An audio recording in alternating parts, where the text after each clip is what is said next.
ഒരു നെസ്റ്റ് ആയിട്ടാണ് നമുക്ക് അവരെ തീം സെലക്ട് ചെയ്ത് തന്നിരിക്കുന്നത്. ഒരിക്കലും ഒരു വേടനിങ്ങനെ കാട്ടിൽ കൂടെ ഇങ്ങനെ നടന്നു പോവാണ്. ദൂരെ ഒരു മരത്തിന്റെ കൊമ്പിലിരിക്കുന്ന ഒരു കിളി വല്ലാതെ കരയുന്ന ശബ്ദം ഈ വേടൻ കേൾക്കുകയാണ്. ഈ വേടൻ ആ കിളി കരയുന്ന വശത്തേക്ക് വന്ന് നോക്കിയപ്പോൾ ഈ കിളി പേടിച്ച് കരയാണ്. കാരണം ഈ കിളിയുടെ കൂട്ടില് കിളി കുഞ്ഞുങ്ങളുണ്ട്. അതിനെ പിടിക്കാൻ വേണ്ടി ഈ മരത്തിന്റെ താഴെ നിന്ന് ഒരു പാമ്പ് ഇങ്ങനെ ഉയരത്തിലേക്ക് കയറി പോകുക. ഇപ്പൊ കിളി വല്ലാതെ പേടിച്ച് കരയാണ്. തന്റെ കുഞ്ഞുങ്ങളെ ആരെങ്കിലും രക്ഷിക്കാൻ വേണ്ടിയാണ് ഈ അമ്മ കിളി കരയുന്നത്. പക്ഷെ ആരും തന്നെ ഈ പാമ്പിൽ നിന്ന് ഈ കുഞ്ഞുങ്ങളെ രക്ഷിക്കാനായിട്ട് കടന്നു വരുന്നില്ല. ഈ കിളി പെട്ടെന്ന് തന്നെ പറന്നു പോവാം. പെട്ടെന്ന് ഈ വേടൻ ചിന്തിക്കുകയാണ്, കിളിക്ക് തന്റെ കുഞ്ഞുങ്ങളോട് ഇത്ര മാത്രമേ സ്നേഹമുള്ളൂ എന്ന്. ചിന്തിച്ചു നിൽക്കുന്ന നേരം കൊണ്ട് തന്നെ കിളി തന്റെ കൊച്ചു ചുണ്ടില് കുറച്ച് ഇലകൾ കൊത്തിക്കൊണ്ട് തിരിച്ചു മടങ്ങി വരികയാണ്. എന്നിട്ട് തന്റെ നെസ്റ്റിന്റെ മുകളില്, തന്റെ കൂടിന്റെ മുകളില് ഈ ഇലകൾ ഇങ്ങനെ പൊതിഞ്ഞു വെക്കുകയാണ്. ഈ പൊതിഞ്ഞു വെച്ചതിന് ശേഷം കിളി പറന്ന് അപ്പുറത്തെ ഒരു മരത്തിന്റെ കൊമ്പിൽ പോയിരുന്ന് ഈ മരത്തിലേക്ക് തന്നെ, തന്റെ നെസ്റ്റ് ഇരിക്കുന്ന, തന്റെ കൂടിരിക്കുന്ന മരത്തിലേക്ക് തന്നെ നോക്കിക്കൊണ്ടിരിക്കുകയാണ്. വേടനും സൂക്ഷ്മമായിട്ട് എന്താ സംഭവിക്കുന്നത് നോക്കുക.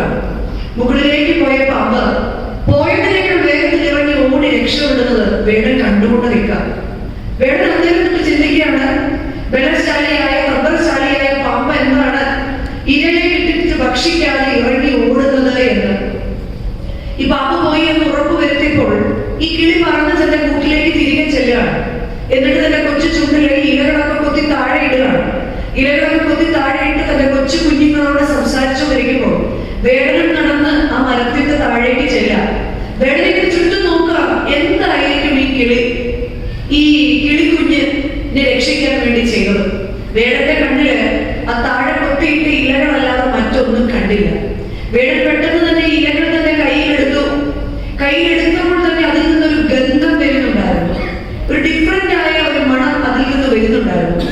വേടൻ പെട്ടെന്ന് തന്നെ തന്റെ മൂക്കിനോട് അടുപ്പിച്ച് പിടിച്ചപ്പോൾ ശക്തമായ ഒരു മണം ഈ ഇലയിൽ നിന്ന് തന്റെ മൂക്കിലേക്ക് അയാൾക്ക് ലഭിക്കുകയാണ്. അയാൾക്ക് മനസ്സിലായി, പാമ്പിന് വിരോധമായ ചെടികൾ ഈ കാട്ടിലുണ്ട് എന്ന ബോധ്യമുള്ള അമ്മക്കിളി പാമ്പിൽ നിന്ന് തന്റെ കൂടിനെ സംരക്ഷിക്കാൻ വേണ്ടി ഇലകൾ കൊത്തിപ്പറിക്കാൻ വേണ്ടിയായിരുന്നു പറന്നു പോയത്. പ്രിയമുള്ളവരെ, ഞാൻ നിങ്ങളൊക്കെ നാട്ടിൽ നിന്ന് വന്നവരാണ്. നമ്മുടെയൊക്കെ നാട്ടില് ഒരു പാമ്പ് വീടിന്റെ പരിസരത്ത് എവിടെയെങ്കിലും വന്നു കഴിഞ്ഞാൽ പഴയ അമ്മമാര് ഒരു 1/2 കിലോ വെളുത്തുള്ളിയെങ്കിലും ചതച്ച് നമ്മുടെ വീടിന് ചുറ്റും ഇടും. എന്നിട്ട് പോരാഞ്ഞിട്ട് കായലിലേക്ക് നമ്മുടെ വീടിന് ചുറ്റും ഒഴിക്കും. എന്നിട്ട് പോരായെങ്കിൽ മണ്ണെണ്ണയും കൂടെ വാങ്ങി. കാരണം ഇതെല്ലാം പാമ്പിന് വിരോധമാണെന്ന് നമ്മുടെ അമ്മമാർക്ക് പണ്ട് മുതൽക്കേ തലമുറയായി നമ്മൾ കൈമാറുന്ന ചില ടിപ്സ് ആണ് ഇതൊക്കെ. എന്നിട്ട് നമ്മളെല്ലാം നമ്മുടെ അമ്മച്ചിമാരെ സംരക്ഷിക്കും.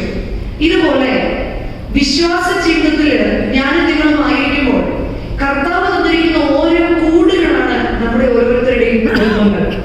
ശത്രുവായ സാത്താൻ പല രൂപത്തിലും പല ഭാവത്തിലും വഞ്ചനയാൽ നമ്മുടെ ഭവനത്തിലേക്ക് കടന്നു വരും.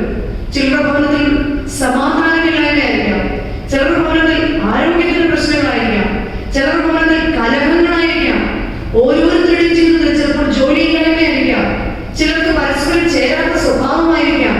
വ്യത്യസ്തമായ രീതിയിൽ കലഹങ്ങൾ ഉണ്ടാക്കിക്കൊണ്ട് സാത്താൻ നമ്മുടെ കൂട്ടിലേക്ക് വന്ന് നമ്മുടെ കുഞ്ഞിക്കിളികൾ ഈ സാത്താൻ അടിമകളായിരിക്കാതിരിക്കാൻ തക്കവണ്ണം വിശ്വാസമാകുന്ന പരിശുദ്ധാത്മാവിന്റെ കൃപയാകുന്ന ഇലകൾ കൊണ്ട് എന്റെയും നിങ്ങളുടെയും ഒക്കെ കൂടുകളെ പൊതിഞ്ഞു വെക്കാൻ എനിക്കും നിങ്ങൾക്കും ഒക്കെ സാധിക്കുമ്പോൾ മാത്രമാണ് നമ്മുടെ ഓരോരുത്തരുടെയും ജീവിതത്തില് നെസ്റ്റ് ഓഫ് ഫെയ്ത്ത്, വിശ്വാസത്തിന്റെ ഇലകൾ കൊണ്ട്, വിശ്വാസം കൊണ്ട് നമ്മുടെ കുടുംബത്തിലെ സംരക്ഷിക്കപ്പെടുവാൻ തക്കവണ്ണം നമുക്ക് മുഖാന്തരങ്ങളായി തീരാൻ മാതാപിതാക്കളായ നമുക്ക് സാധിക്കുമ്പോൾ മാത്രമാണ് ദുരുപദേശികളായ വ്യക്തികളിൽ നിന്ന്, ദുരുപദേശകരായ കൂട്ടങ്ങളിൽ നിന്ന് സഭയുടെ സത്യവിശ്വാസത്തെയും സഭ പഠിപ്പിക്കുന്നതായ വിശ്വാസത്തിന്റെ പാരമ്പര്യങ്ങളെയും വെള്ളം ചേർക്കാത്ത തലമുറയിലേക്ക് കൊടുക്കുവാൻ തക്കവണ്ണം നാം മാതാപിതാക്കൾ ഒരുക്കമുള്ളവരായിരിക്കണം.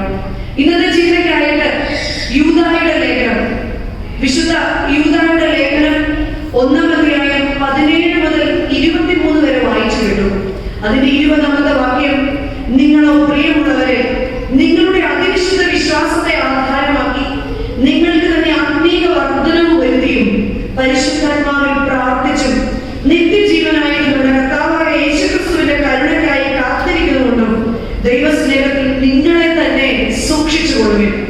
യൂദാ ലേഖനത്തിൽ ലേഖനകർത്താവായിരിക്കുന്ന കർത്താവിന്റെ ശിഷ്യനായിരിക്കുന്ന ശ്ലീഹ പറയുകയാണ്, നിങ്ങളോ പ്രിയമുള്ളവരെ, നിങ്ങളുടെ അതിവിശുദ്ധ വിശ്വാസത്തെ ആധാരമാക്കി നിങ്ങൾക്ക് തന്നെ ആത്മീക വർദ്ധനവ് വരുകയും പരിശുദ്ധാത്മാവിൽ പ്രാർത്ഥിച്ചും നിത്യജീവനായിട്ട് നമ്മുടെ കർത്താവായ യേശുക്രിസ്തുവിന്റെ കരുണയ്ക്കായിട്ട് കാത്തിരിക്കുകയും ദൈവസ്നേഹത്തിൽ പരസ്പരം സൂക്ഷിച്ചു കൊള്ളുകയും ചെയ്യണം.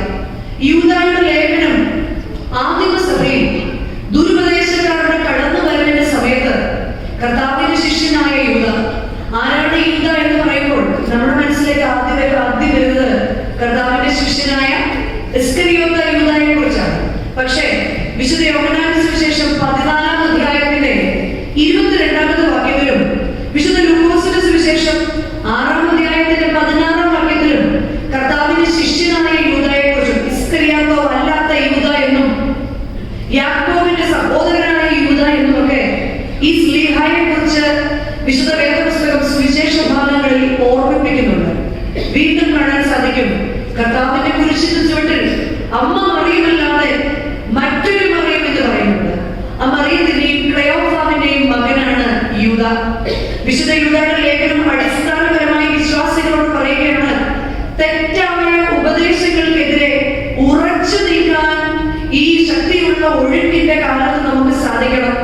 2, വിശ്വാസത്തിൽ നിലനിൽക്കാനുള്ള ഓർമ്മപ്പെടുത്തൽ കൂടിയാണ് സ്ലീഹായി ലേഖനം.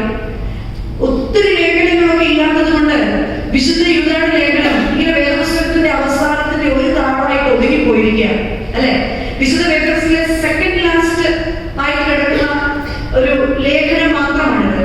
വെളിപ്പാട് പുസ്തകത്തിന്റെ തൊട്ടു മുന്നിൽ കിടക്കുന്ന ഏറ്റവും ചെറിയ ഒറ്റ അധ്യായം മാത്രമുള്ള, പക്ഷെ ഒറ്റ അധ്യായം മാത്രമേ ഉള്ളെങ്കിലും നമുക്കറിയാം, നമ്മുടെ ഏത് ദേശത്ത് ചെന്നാലും സെയിന്റ് ജൂഡ് എന്ന് പറയുന്ന ചർച്ചുകൾ നമുക്ക് കാണാൻ സാധിക്കും.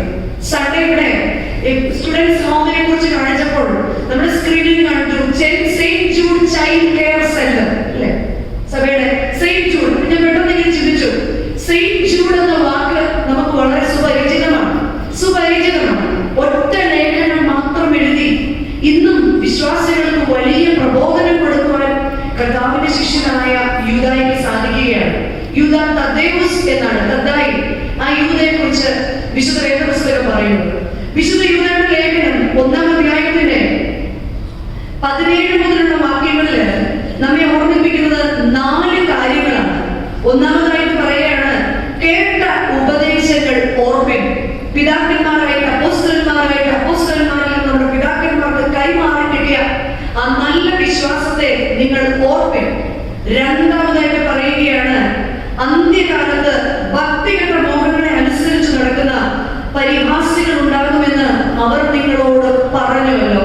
ആരെയാണ് ഭക്തികെട്ട മോഹങ്ങൾ അനുസരിച്ച് നടക്കുന്നവർ? ഇത് അന്ത്യകാലമാണോ എന്നത് പറയാൻ നമ്മുടെ ആരുമാണല്ലോ. എന്നിരുന്നാൽ പോലും ലക്ഷണങ്ങൾ വെച്ചാണ് ഡോക്ടേഴ്സ് പോലും രോഗനിർണയങ്ങൾ കണ്ടെത്തുന്നത് അല്ലെ. എന്തൊക്കെ ലക്ഷണങ്ങളുണ്ട്? പനിയുണ്ട്, ചുമയുണ്ട്, ഇങ്ങനെ പല രോഗങ്ങൾ നിർണയിക്കുന്നത് ഈ ലക്ഷണങ്ങൾ വെച്ച് അന്ത്യകാലത്ത് ഭക്തികെട്ട മോഹങ്ങളെ അനുസരിച്ച് നടക്കുന്നവരുണ്ടാകും. 2, അവരുടെ പ്രത്യേകത, അവർ ഭിന്നത ഉണ്ടാക്കുന്നവരാണ്. നമ്മുടെ മനുഷ്യ ജീവിതത്തിലെ ഏറ്റവും വലിയ പ്രത്യേകതയാണ്, നമ്മുടെ ഇഷ്ടങ്ങൾക്ക് കാര്യങ്ങൾ പോയില്ല എങ്കിൽ അവർ ഒരു ഗ്രൂപ്പിനകത്ത് ചേർന്ന് പ്രവർത്തിക്കുന്നതിനേക്കാൾ കൂടുതൽ ഭിന്നത ഉണ്ടാക്കുന്നവർ നമ്മുടെ ഇടയിൽ കൂടുതലാണ്. 3, അവർ പ്രാകൃത സ്വഭാവമുള്ളവരാണ്. 4, അവർ ആത്മാവില്ലാത്തവരാണ്. പരമപ്രധാനമായ അതാണ്, ആത്മാവില്ലാത്തവരാണ്. ഭക്തികെട്ട മോഹങ്ങൾക്ക് അനുസരിച്ച് നടന്ന് പരിഹാസികളായി മ്ലേച്ഛ ജീവിതം നയിക്കുന്നവർ. 2, അവർ ഭിന്നത ഉണ്ടാക്കുന്നവരും പ്രാകൃതന്മാരുമാണ് എന്ന് സ്ലീഹ ഓർമ്മിപ്പിക്കുകയാണ്. എന്നിട്ട് 3-ാമതായിട്ട് നമ്മളോട് പറയാണ്, നിങ്ങളോ പ്രിയമുള്ളവരെ, നമ്മൾ എന്ത് ചെയ്യണം?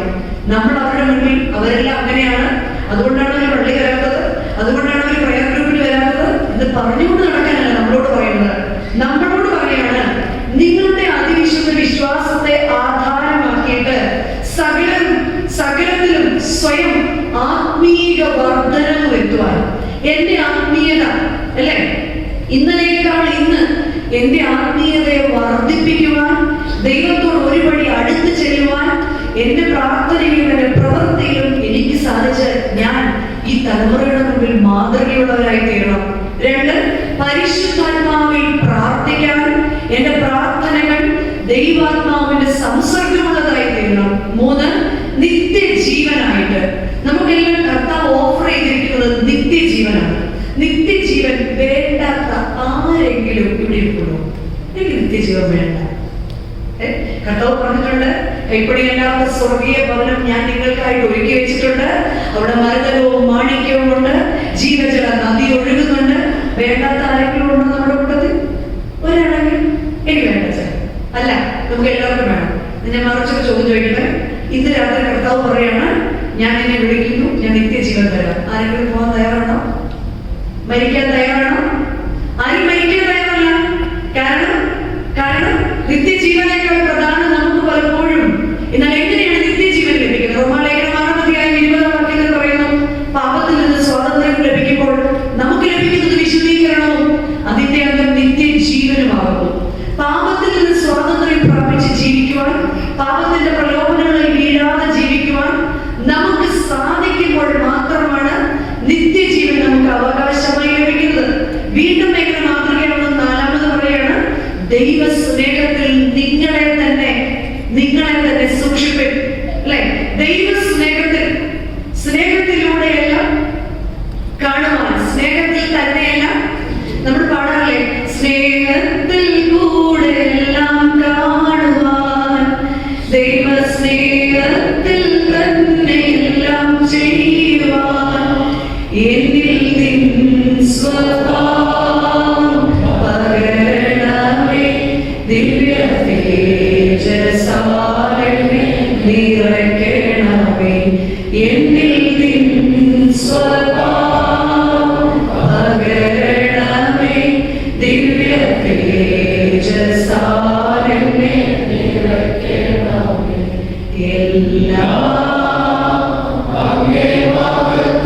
സ്നേഹത്തിലൂടെ ദൈവമേ എല്ലാം കാണുവാൻ, സ്നേഹത്തിലൂടെ എന്റെ ഭവനത്തെ കാണുവാൻ, സ്നേഹത്തിലൂടെ എന്റെ ഇടപെടലുകൾ കാണുവാൻ കർത്താവിന്റെ മുമ്പിൽ മാതൃകയുള്ളവരായി, തലമുറയുടെ മുമ്പിൽ മാതൃകയുള്ളവരായി തീരണമെന്ന് സ്ലീഹ നമ്മെ ഓർമ്മിക്കുകയാണ്. 4ാമത് സ്ലീഹ പറയുന്നത് നമ്മളോടുള്ള ചില നിയോഗങ്ങളാണ്. നമ്മുടെ പലപ്പോഴും നമ്മുടെ കൂടെ വരാത്തവരോട് 2-3 പ്രാവശ്യമൊക്കെ വിളിച്ചു തച്ചാൽ അവരൊന്നും എന്നാൽ എത്ര പേർ വരാത്തവർക്ക് വേണ്ടി പ്രാർത്ഥിക്കാറുണ്ട്? ദൈവസന്നിധിയിൽ എത്ര പേർ ഈ വരാത്തവർക്ക് വേണ്ടി കൂട്ടങ്ങളിലേക്ക് കടന്നു വരുവാൻ, നഷ്ടപ്പെട്ടു പോകാതിരിക്കാൻ മറ്റുള്ളവർക്ക് വേണ്ടി പ്രാർത്ഥിക്കാൻ നമ്മൾ എത്ര പേർക്ക് സാധിക്കാറുണ്ട്? യെഹെസ്കേൽ പ്രവാചകന്റെ പുസ്തകത്തിൽ 33 അധ്യായത്തിൽ ഉടനീളം കാണാം, ദുഷ്ടനോട് ദുഷ്ടാ, നീ മരിക്കുമെന്ന് നീ പറയുന്നില്ല എങ്കിൽ അവന്റെ ആത്മാവിനെ ഞാൻ നിന്നോട് ചോദിക്കും. എന്നാൽ നീ അവന്റെ ദൈവസ്നേഹം നീ അവനെ അറിയിക്കുന്നുവെങ്കിൽ അവനോട് തന്നെ ഞാൻ അത് ചോദിക്കും. അനേകരെ ദൈവത്തിലേക്ക് ആകർഷിക്കുവാൻ നമ്മുടെ പ്രവർത്തനങ്ങൾ സാധിക്കുന്നതാണ് നമ്മുടെ നിയോഗം. ഇവിടെ ശ്രീമ പറയാണ്, സംശയിക്കുന്ന ചിലരോട് കരുണ കാണിപ്പേൻ. വിശുദ്ധ യൂദയുടെ ലേഖനം 1-ാം അധ്യായം 22-ാം വാക്യം പറയാണ്, സംശയിക്കുന്ന ചിലരോട് കരുണ കാണിപ്പേൻ. ചിലർ ഭയങ്കര ഫെയ്ത്ത് ഒക്കെ ആണെന്ന് പറഞ്ഞു വരും, എന്നാൽ ജീവിതത്തിൽ ചില പ്രശ്നങ്ങൾ ഉണ്ടാകും, പറയും ഞാനിനി വരുന്നില്ല അച്ഛാ, എനിക്ക് ദൈവമൊക്കെ മതിയായി. അങ്ങനെയുള്ളവരോട്, സംശയിക്കുന്നവരോട്, തകർന്നിരിക്കുന്നവരോട് ചേർത്ത് പിടിച്ചിട്ട്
പ്രാർത്ഥന ഗ്രൂപ്പ് വലിയൊരു കൺവെൻഷൻ നടത്തത്തക്കവണ്ണം എന്റെയും നിങ്ങളുടെയും ഒക്കെ ജീവിതത്തില് മറ്റുള്ളവർക്കൊന്ന് കൈ കൊടുക്കാൻ, അവരെ തീയിൽ നിന്ന് രക്ഷിപ്പാൻ, അവരെ പാപത്തിൽ നിന്ന് രക്ഷിപ്പാൻ, ജീവിതത്തിന്റെ ചൂടിൽ നിന്ന് അവർക്ക് ഒരു ആശ്വാസം കൊടുക്കാൻ നമ്മുടെ പ്രവർത്തികളും നമ്മുടെ പ്രവർത്തനങ്ങളും സാധിക്കണം. ആദ്യം അവർക്ക് വേണ്ടി പ്രാർത്ഥിക്കണം. 2, മറ്റുള്ളവർക്ക് വേണ്ടി ഒന്ന് കൈ നീട്ടി കൊടുക്കാൻ നമുക്ക് സാധിക്കണം. മൂന്നാമത് ശ്ലീഹ വീണ്ടും പറയുകയാണ്, ജഡത്താൽ കറ പിടിച്ച അങ്കി പോലും പകച്ചുകൊണ്ട് ചിലർക്ക് ഭയത്തോട് കരുണ കാണിക്കും. ചിലരാകട്ടെ ഈ ലോകത്തിന്റെ ആഡംബരത്തിൽ മുങ്ങിക്കിടക്കുകയാണ്. ഇവിടെ ഞാനിവിടെ പാട്ട് തുടങ്ങിയപ്പോൾ അച്ഛൻ എന്നോട് പറഞ്ഞു, എനിക്ക് സങ്കടമാണെന്നൊക്കെ ഓർത്തായിരിക്കും. അന്നേരം ആരും ഇവിടെ ഇല്ലായിരുന്നു. കൊച്ചുമ്മ ഇവിടെ വെക്കേഷൻ ആയതുകൊണ്ട് ചെറിയൊരു പമ്മനുണ്ട്, ഇങ്ങനെയാണ്. പക്ഷെ പേടിക്കണ്ടതായിരിക്കും. ഞാൻ ചിരിച്ചതേ ഉള്ളൂ. കാരണം എന്താണ്, ഇന്ന് വെക്കേഷനാണ്, ഇന്ന് ഹോളിഡേ ആണ്, നമ്മളെല്ലാം എന്ത് ചെയ്യാം? പക്ഷെ ദൈവകൃപയാണ് നിങ്ങളെല്ലാം ഇത് അച്ഛനെ ആദ്യമേ ആശ്വസിപ്പിച്ചത്. തന്നെ കൊച്ചമ്മയ്ക്ക് ടെൻഷൻ ആവേണ്ട, അവരെല്ലാം വന്ന് അവർ വെക്കേഷൻ ആയതുകൊണ്ട് ഞാൻ സാരമില്ല, അവരുടെ കുഞ്ഞുങ്ങൾ നിർബന്ധിക്കുന്നുണ്ടല്ലേ അവരുടെ പോകുന്നത്. എന്നാൽ ജഡത്തിൽ കറ പിടിച്ച അങ്കി പോലും ജഡാഭിലാഷം ആത്മാവിനും ആത്മാഭിലാഷം ജഡത്തിന് വിരോധമാകുന്നു. ജീവിതത്തിൽ സന്തോഷങ്ങൾ വേണമെന്നല്ല, ജീവിതത്തിൽ എൻജോയ്മെന്റ്സ് വേണമെന്നല്ല, ഇതെല്ലാം വേണം. പക്ഷേ ദൈവത്തെക്കാൾ ഉപരിയായി ലോകത്തിനെ ഒന്നിനെയും തന്നെ മക്കൾക്ക് ചൂണ്ടിക്കാണിക്കുന്ന മാതാപിതാക്കളായി തീരുന്ന, അവർക്ക് സന്തോഷവും അവർക്ക് ഉല്ലാസവും എല്ലാം കൊടുക്കേണ്ടവരാണ് നമ്മൾ. എന്നാൽ ദൈവത്തെക്കാൾ ഉപരിയായിട്ട് ജഡത്തിന്റെ ആ കറ പിടിക്കുവാനൊക്കെ വേണം നമ്മുടെ മക്കൾക്ക് നമ്മുടെ വിശ്വാസമില്ലായ്മ ഒരു കാരണമായി തീരരുത്. ആകയാൽ പ്രിയമുള്ളവരെ, ഇത് ഈ ദേശത്ത് നിങ്ങൾക്കുള്ള വലിയ ഉത്തരവാദിത്തമാകുന്നു. ഇത് ഈ ദേശത്ത് നിങ്ങളെ ഏൽപ്പിച്ചിരിക്കുന്ന വലിയൊരു ദൗത്യമാകുന്നു. വിശ്വാസത്തിൽ നാം നിറയണം. നമ്മൾ മാത്രം എന്താ ഇങ്ങനെയെന്ന് നമ്മുടെ മക്കളെ എപ്പോൾ ചോദിക്കും. അപ്പയും അമ്മയും മാത്രം എന്താ എപ്പോഴും ഇവിടെ വന്നിരിക്കുന്നത്? മറ്റെന്റെ ഫ്രണ്ട്സ് എല്ലാം പുറത്തു പോകാണല്ലോ. ഒരിക്കലേ ഒരു ഒട്ടകത്തിന്റെ അമ്മയും ഒരു ഒട്ടകത്തിന്റെ കുഞ്ഞും കൂടി ഇങ്ങനെ വിശ്രമിക്കുക. ഒട്ടകത്തിന്റെ കുഞ്ഞിങ്ങനെ ഒത്തിരി സങ്കടം ഒട്ടകത്തിന്റെ അമ്മയോട് പറയാ. അമ്മയോട് ചോദിക്കുക, അമ്മ നമ്മളെന്താ ഇങ്ങനെ? അപ്പൊ അമ്മ ചോദിച്ചു, എന്താ മോനെ പ്രശ്നം? അമ്മ നോക്കിക്കേ, എല്ലാ ആനിമൽസിലും നല്ല നല്ല നഖങ്ങളുണ്ട്, നമ്മുടെ കാല് മാത്രം എന്താ ഇങ്ങനെ ഒട്ടി ഒട്ടി ഇരിക്കുന്നത്? നമ്മുടെ കാല് കാണാൻ ഭംഗിയില്ല. അപ്പൊ ഒട്ടകത്തിന്റെ അമ്മ ഈ ഒട്ടക കുഞ്ഞിനെ നോക്കി ചിരിച്ചു. രണ്ടാമത് ഒട്ടക കുഞ്ഞ് വീണ്ടും ചോദിച്ചു, അമ്മ നോക്ക്, നമ്മുടെ കൺപീലികൾ കണ്ടോ? ഇങ്ങനെ ഭയങ്കര നീളമാണ്. മറ്റുള്ളവരൊക്കെ കൺപീലികളും മാനിന്റെയും ഒക്കെ കൺപീലി എന്ത് ഭംഗിയാ. അമ്മ ഒന്നും കിട്ടിയില്ല. അമ്മ നമ്മുടെ മൂക്ക് മാത്രം എന്താ ഇങ്ങനെ ഇരിക്കുന്നത്? അന്നേരം അമ്മയൊന്നും വേണ്ടിയില്ല. ഒടുവിൽ ഒട്ടകത്തിന്റെ കുഞ്ഞു പറഞ്ഞു, എന്തൊരു നാണക്കേടാണ് അമ്മ, നമ്മുടെ പുറം മാത്രം എന്താ ഇങ്ങനെ കൂലി പിടിച്ചിരിക്കുന്നത്. ഒട്ടക അമ്മ ഈ ഒട്ടക കുഞ്ഞിനോട് ചേർന്നിരുന്നിട്ട് പറഞ്ഞു, മക്കളെ, നമ്മളെ ദൈവമാക്കി വെച്ചിരിക്കുന്നത് മരുഭൂമിയിലാണ്. ഈ മരുഭൂമിയിലെ മണലിൽ കൂടി നടക്കണമെങ്കിൽ കാലുകൾ തമ്മിൽ ചേർന്നിരിക്കണം, അല്ലെങ്കിൽ മണൽ ഇതിനിടയ്ക്ക് കൂടി കയറി ഇറങ്ങി നമുക്ക് നടക്കാൻ ബുദ്ധിമുട്ടാകും. അതിനാണ് ദൈവം നമ്മളെ ഇങ്ങനെ ആക്കി വെച്ചിരിക്കുന്നത്. വീണ്ടും പറയണം മക്കളെ, നമ്മുടെ ഈ ഐലാഷസ് കൺപീലികൾ ഇങ്ങനെ ഇരിക്കുന്നതിന് കാരണം ഇവിടെ പൊടി പറക്കലാണ്, അല്ലെ? വല്ലാതെ പൊടി പറക്കുന്ന സമയമാണ് ഇവിടൊക്കെ. ഈ പൊടി പറക്കലാണ്. ഈ പൊടി നമ്മുടെ കണ്ണിലേക്ക് വീണ് കഴിഞ്ഞാൽ നമുക്ക് മുന്നിലോട്ടുള്ളതൊന്നും കാണാൻ സാധിക്കില്ല. അതിനാണ് ദൈവം നമുക്ക് ഇങ്ങനെയുള്ള കണ്ണിരപ്പീലികളും തന്നിരിക്കുന്നത്. വീണ്ടും അമ്മ കുഞ്ഞിനോട് പറയാണ്, മക്കളെ, നമ്മുടെ മൂക്കിന് മാത്രം സൗന്ദര്യമില്ലെന്ന് നീ പറഞ്ഞല്ലോ.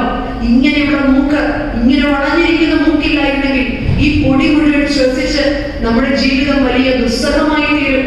അതുകൊണ്ടാണ് ദൈവം നമുക്ക് ഇങ്ങനെയുള്ള മൂക്ക് തന്നത്. ഈ കുഞ്ഞൊട്ടകം പറഞ്ഞു, അതൊക്കെ പോട്ടെ അമ്മേ, നമുക്ക് മാത്രം എന്താ ഇത്രയും വലിയൊരു കൂന്? അമ്മയൊട്ടകം പറഞ്ഞു, ഈ മരുഭൂമിയിൽ നടക്കണമെങ്കിൽ ചെറിയ എനർജി ഒന്നും പോരാ.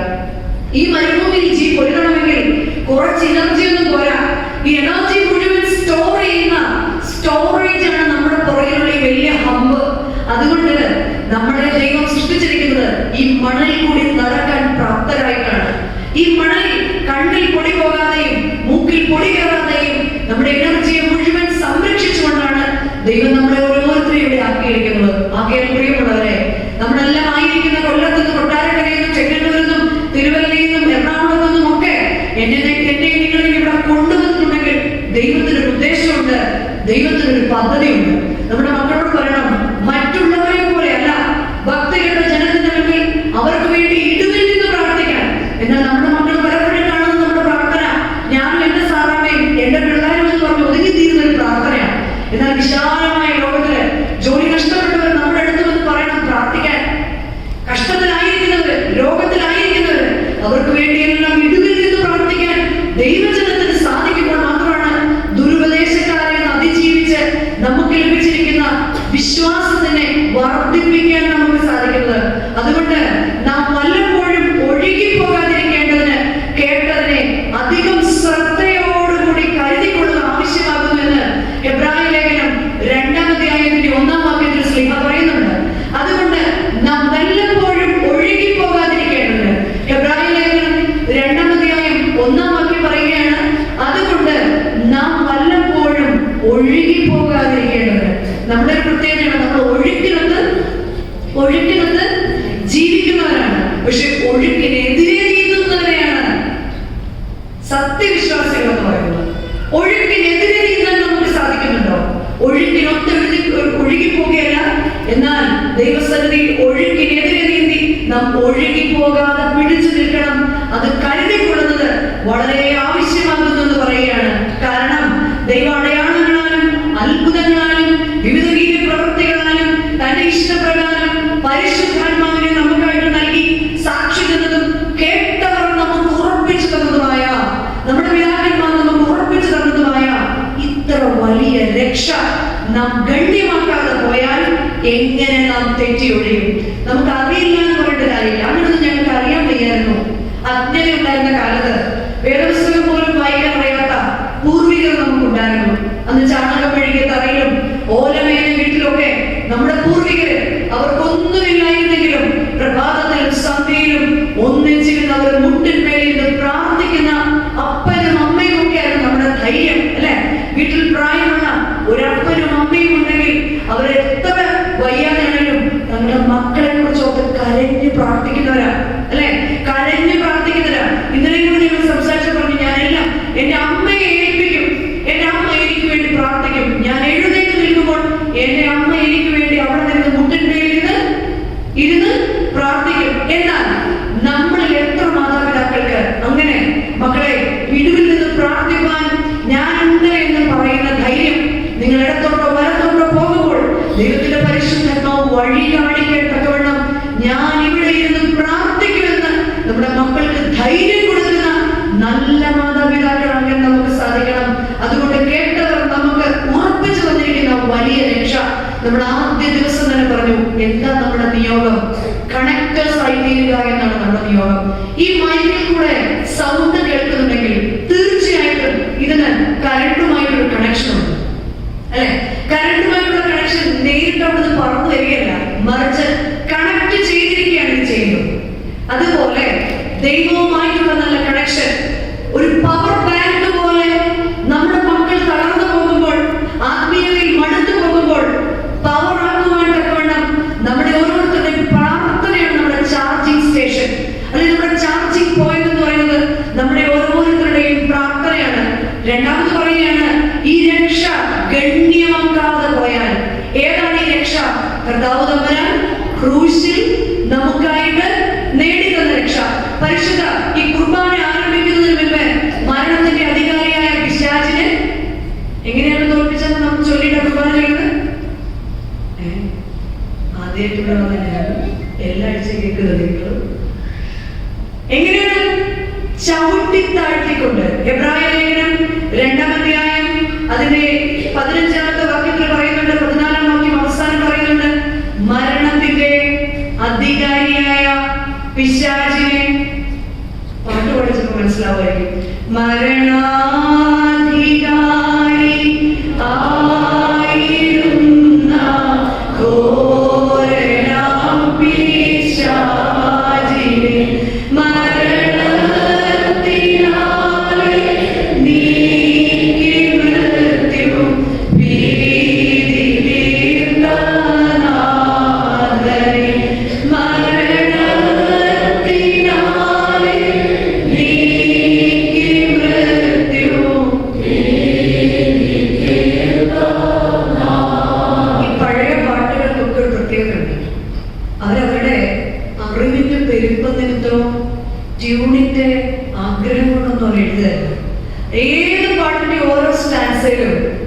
വേദപുസ്തകത്തിലെ ഓരോ. പിന്നെ നമ്മുടെ മക്കൾ ചോദിക്കുക, അമ്മ അങ്ങനെ പറഞ്ഞാൽ എന്താണെന്ന് ചോദിച്ചാൽ ഒട്ടകത്തിന്റെ അമ്മ മറുപടി പറഞ്ഞോട് പറയണം, എബ്രായ ലേഖനം 2-ാം അധ്യായം 14-ാം വാക്യമാണ്, മരണത്തിന്റെ അധികാരിയായ പിശാചിനെ തന്റെ മരണത്താൽ നീക്കി ജീവപര്യന്തം മരണഭീതിയിൽ അടിമകളായിട്ട് നമ്മുടെ എല്ലാം വിടുവിച്ചിട്ടാണ് കർത്താവ് നമുക്ക് എന്ത് തന്നത്? നമുക്ക് രക്ഷ തന്നത്. വീണ്ടും 2-ാം അധ്യായത്തിന്റെ 18-ാം വാക്യം പറയാണ്, താൻ തന്നെ പരീക്ഷിതനായി പരീക്ഷിക്കപ്പെടുന്നവർക്ക് സഹായിപ്പാൻ കഴിവുള്ളവനാകുന്നു. താൻ തന്നെ പരീക്ഷിതനായതുകൊണ്ട് നമ്മുടെ പരീക്ഷണങ്ങളിൽ നമ്മൾ തളർന്നു പോകാതിരിക്കാൻ മുറിവേറ്റ അവന്റെ കരം കൊണ്ട് നമ്മളെ ചേർത്ത് പിടിക്കുവാൻ മോശ പ്രാർത്ഥിച്ചതുപോലെ നമ്മൾ പ്രാർത്ഥിക്കണം. കർത്താവേ, ഈ വിഷയങ്ങളിൽ തിരുസാന്നിധ്യം എന്നോട് കൂടെ വരണമേ എന്ന് പ്രാർത്ഥിക്കാൻ തക്കവണ്ണം നമ്മുടെ പ്രാർത്ഥനകളിൽ രക്ഷ നേടുന്ന ക്രിസ്തുവിനെ കാണുവാൻ നമുക്ക് സാധിക്കണം. മൂന്നാമതായി വീണ്ടും പറയാണ്, നാം എങ്ങനെ തെറ്റി ഒഴിയും? നാം എങ്ങനെയാണ് ഈ പിശാചിന്റെ തന്ത്രങ്ങളിൽ നിന്ന് ഈ രക്ഷയെ ഗണ്യമാക്കാതെ തന്ത്രങ്ങളിൽ വീട് തെറ്റി ഒഴിയുന്നത്? നമുക്ക് തെറ്റി ഒഴിയാൻ സാധ്യമല്ല. ഇങ്ങനെയൊന്ന് ഓടാൻ ശ്രമിച്ചവനാണ് യോന. എന്നിട്ട് എന്ത് സംഭവിച്ചു? നിനവയിൽ പോകുന്നതിന് പകരം തർസീസിലേക്ക് പോകാമെന്ന് വിചാരിച്ചു. പക്ഷെ കപ്പലിന്റെ അടിത്തട്ടിൽ എവിടെ ഒളിച്ചിരുന്നാലും ദൈവത്തിന് ഒരുവനെ തൊടണമെങ്കിൽ ഞാനായിരിക്കുന്ന ഇടത്തിലേക്ക് അവൻ ഇറങ്ങി വരും. പക്ഷെ സഭാപ്രസംഗി പറയുന്നുണ്ട് 10-ാം അധ്യായത്തില്, ഇരുവായുധം മൂർച്ചയില്ലാഞ്ഞിട്ട് വായ്ത്തല തേക്കാതിരുന്നാൽ അധികം ശക്തിയോടെ അവൻ അതിന് മൂർച്ച വരുത്തുമെന്ന്. നമ്മുടെ ആത്മീയ ജീവിതത്തില് ദൈവത്തിന്റെ സാന്നിധ്യത്തിന് തിളക്കം പോരാതെ വന്നാൽ നമ്മെ തൊട്ടു നോക്കും കർത്താവ്. നമ്മെ തൊട്ടിട്ട് പറയും, ഞാനാണ് നിന്റെ ദൈവം, നിന്റെ കഷ്ടതകളിൽ മാത്രമേ നീ എന്നെ അറിയുന്നുള്ളൂ എന്ന്.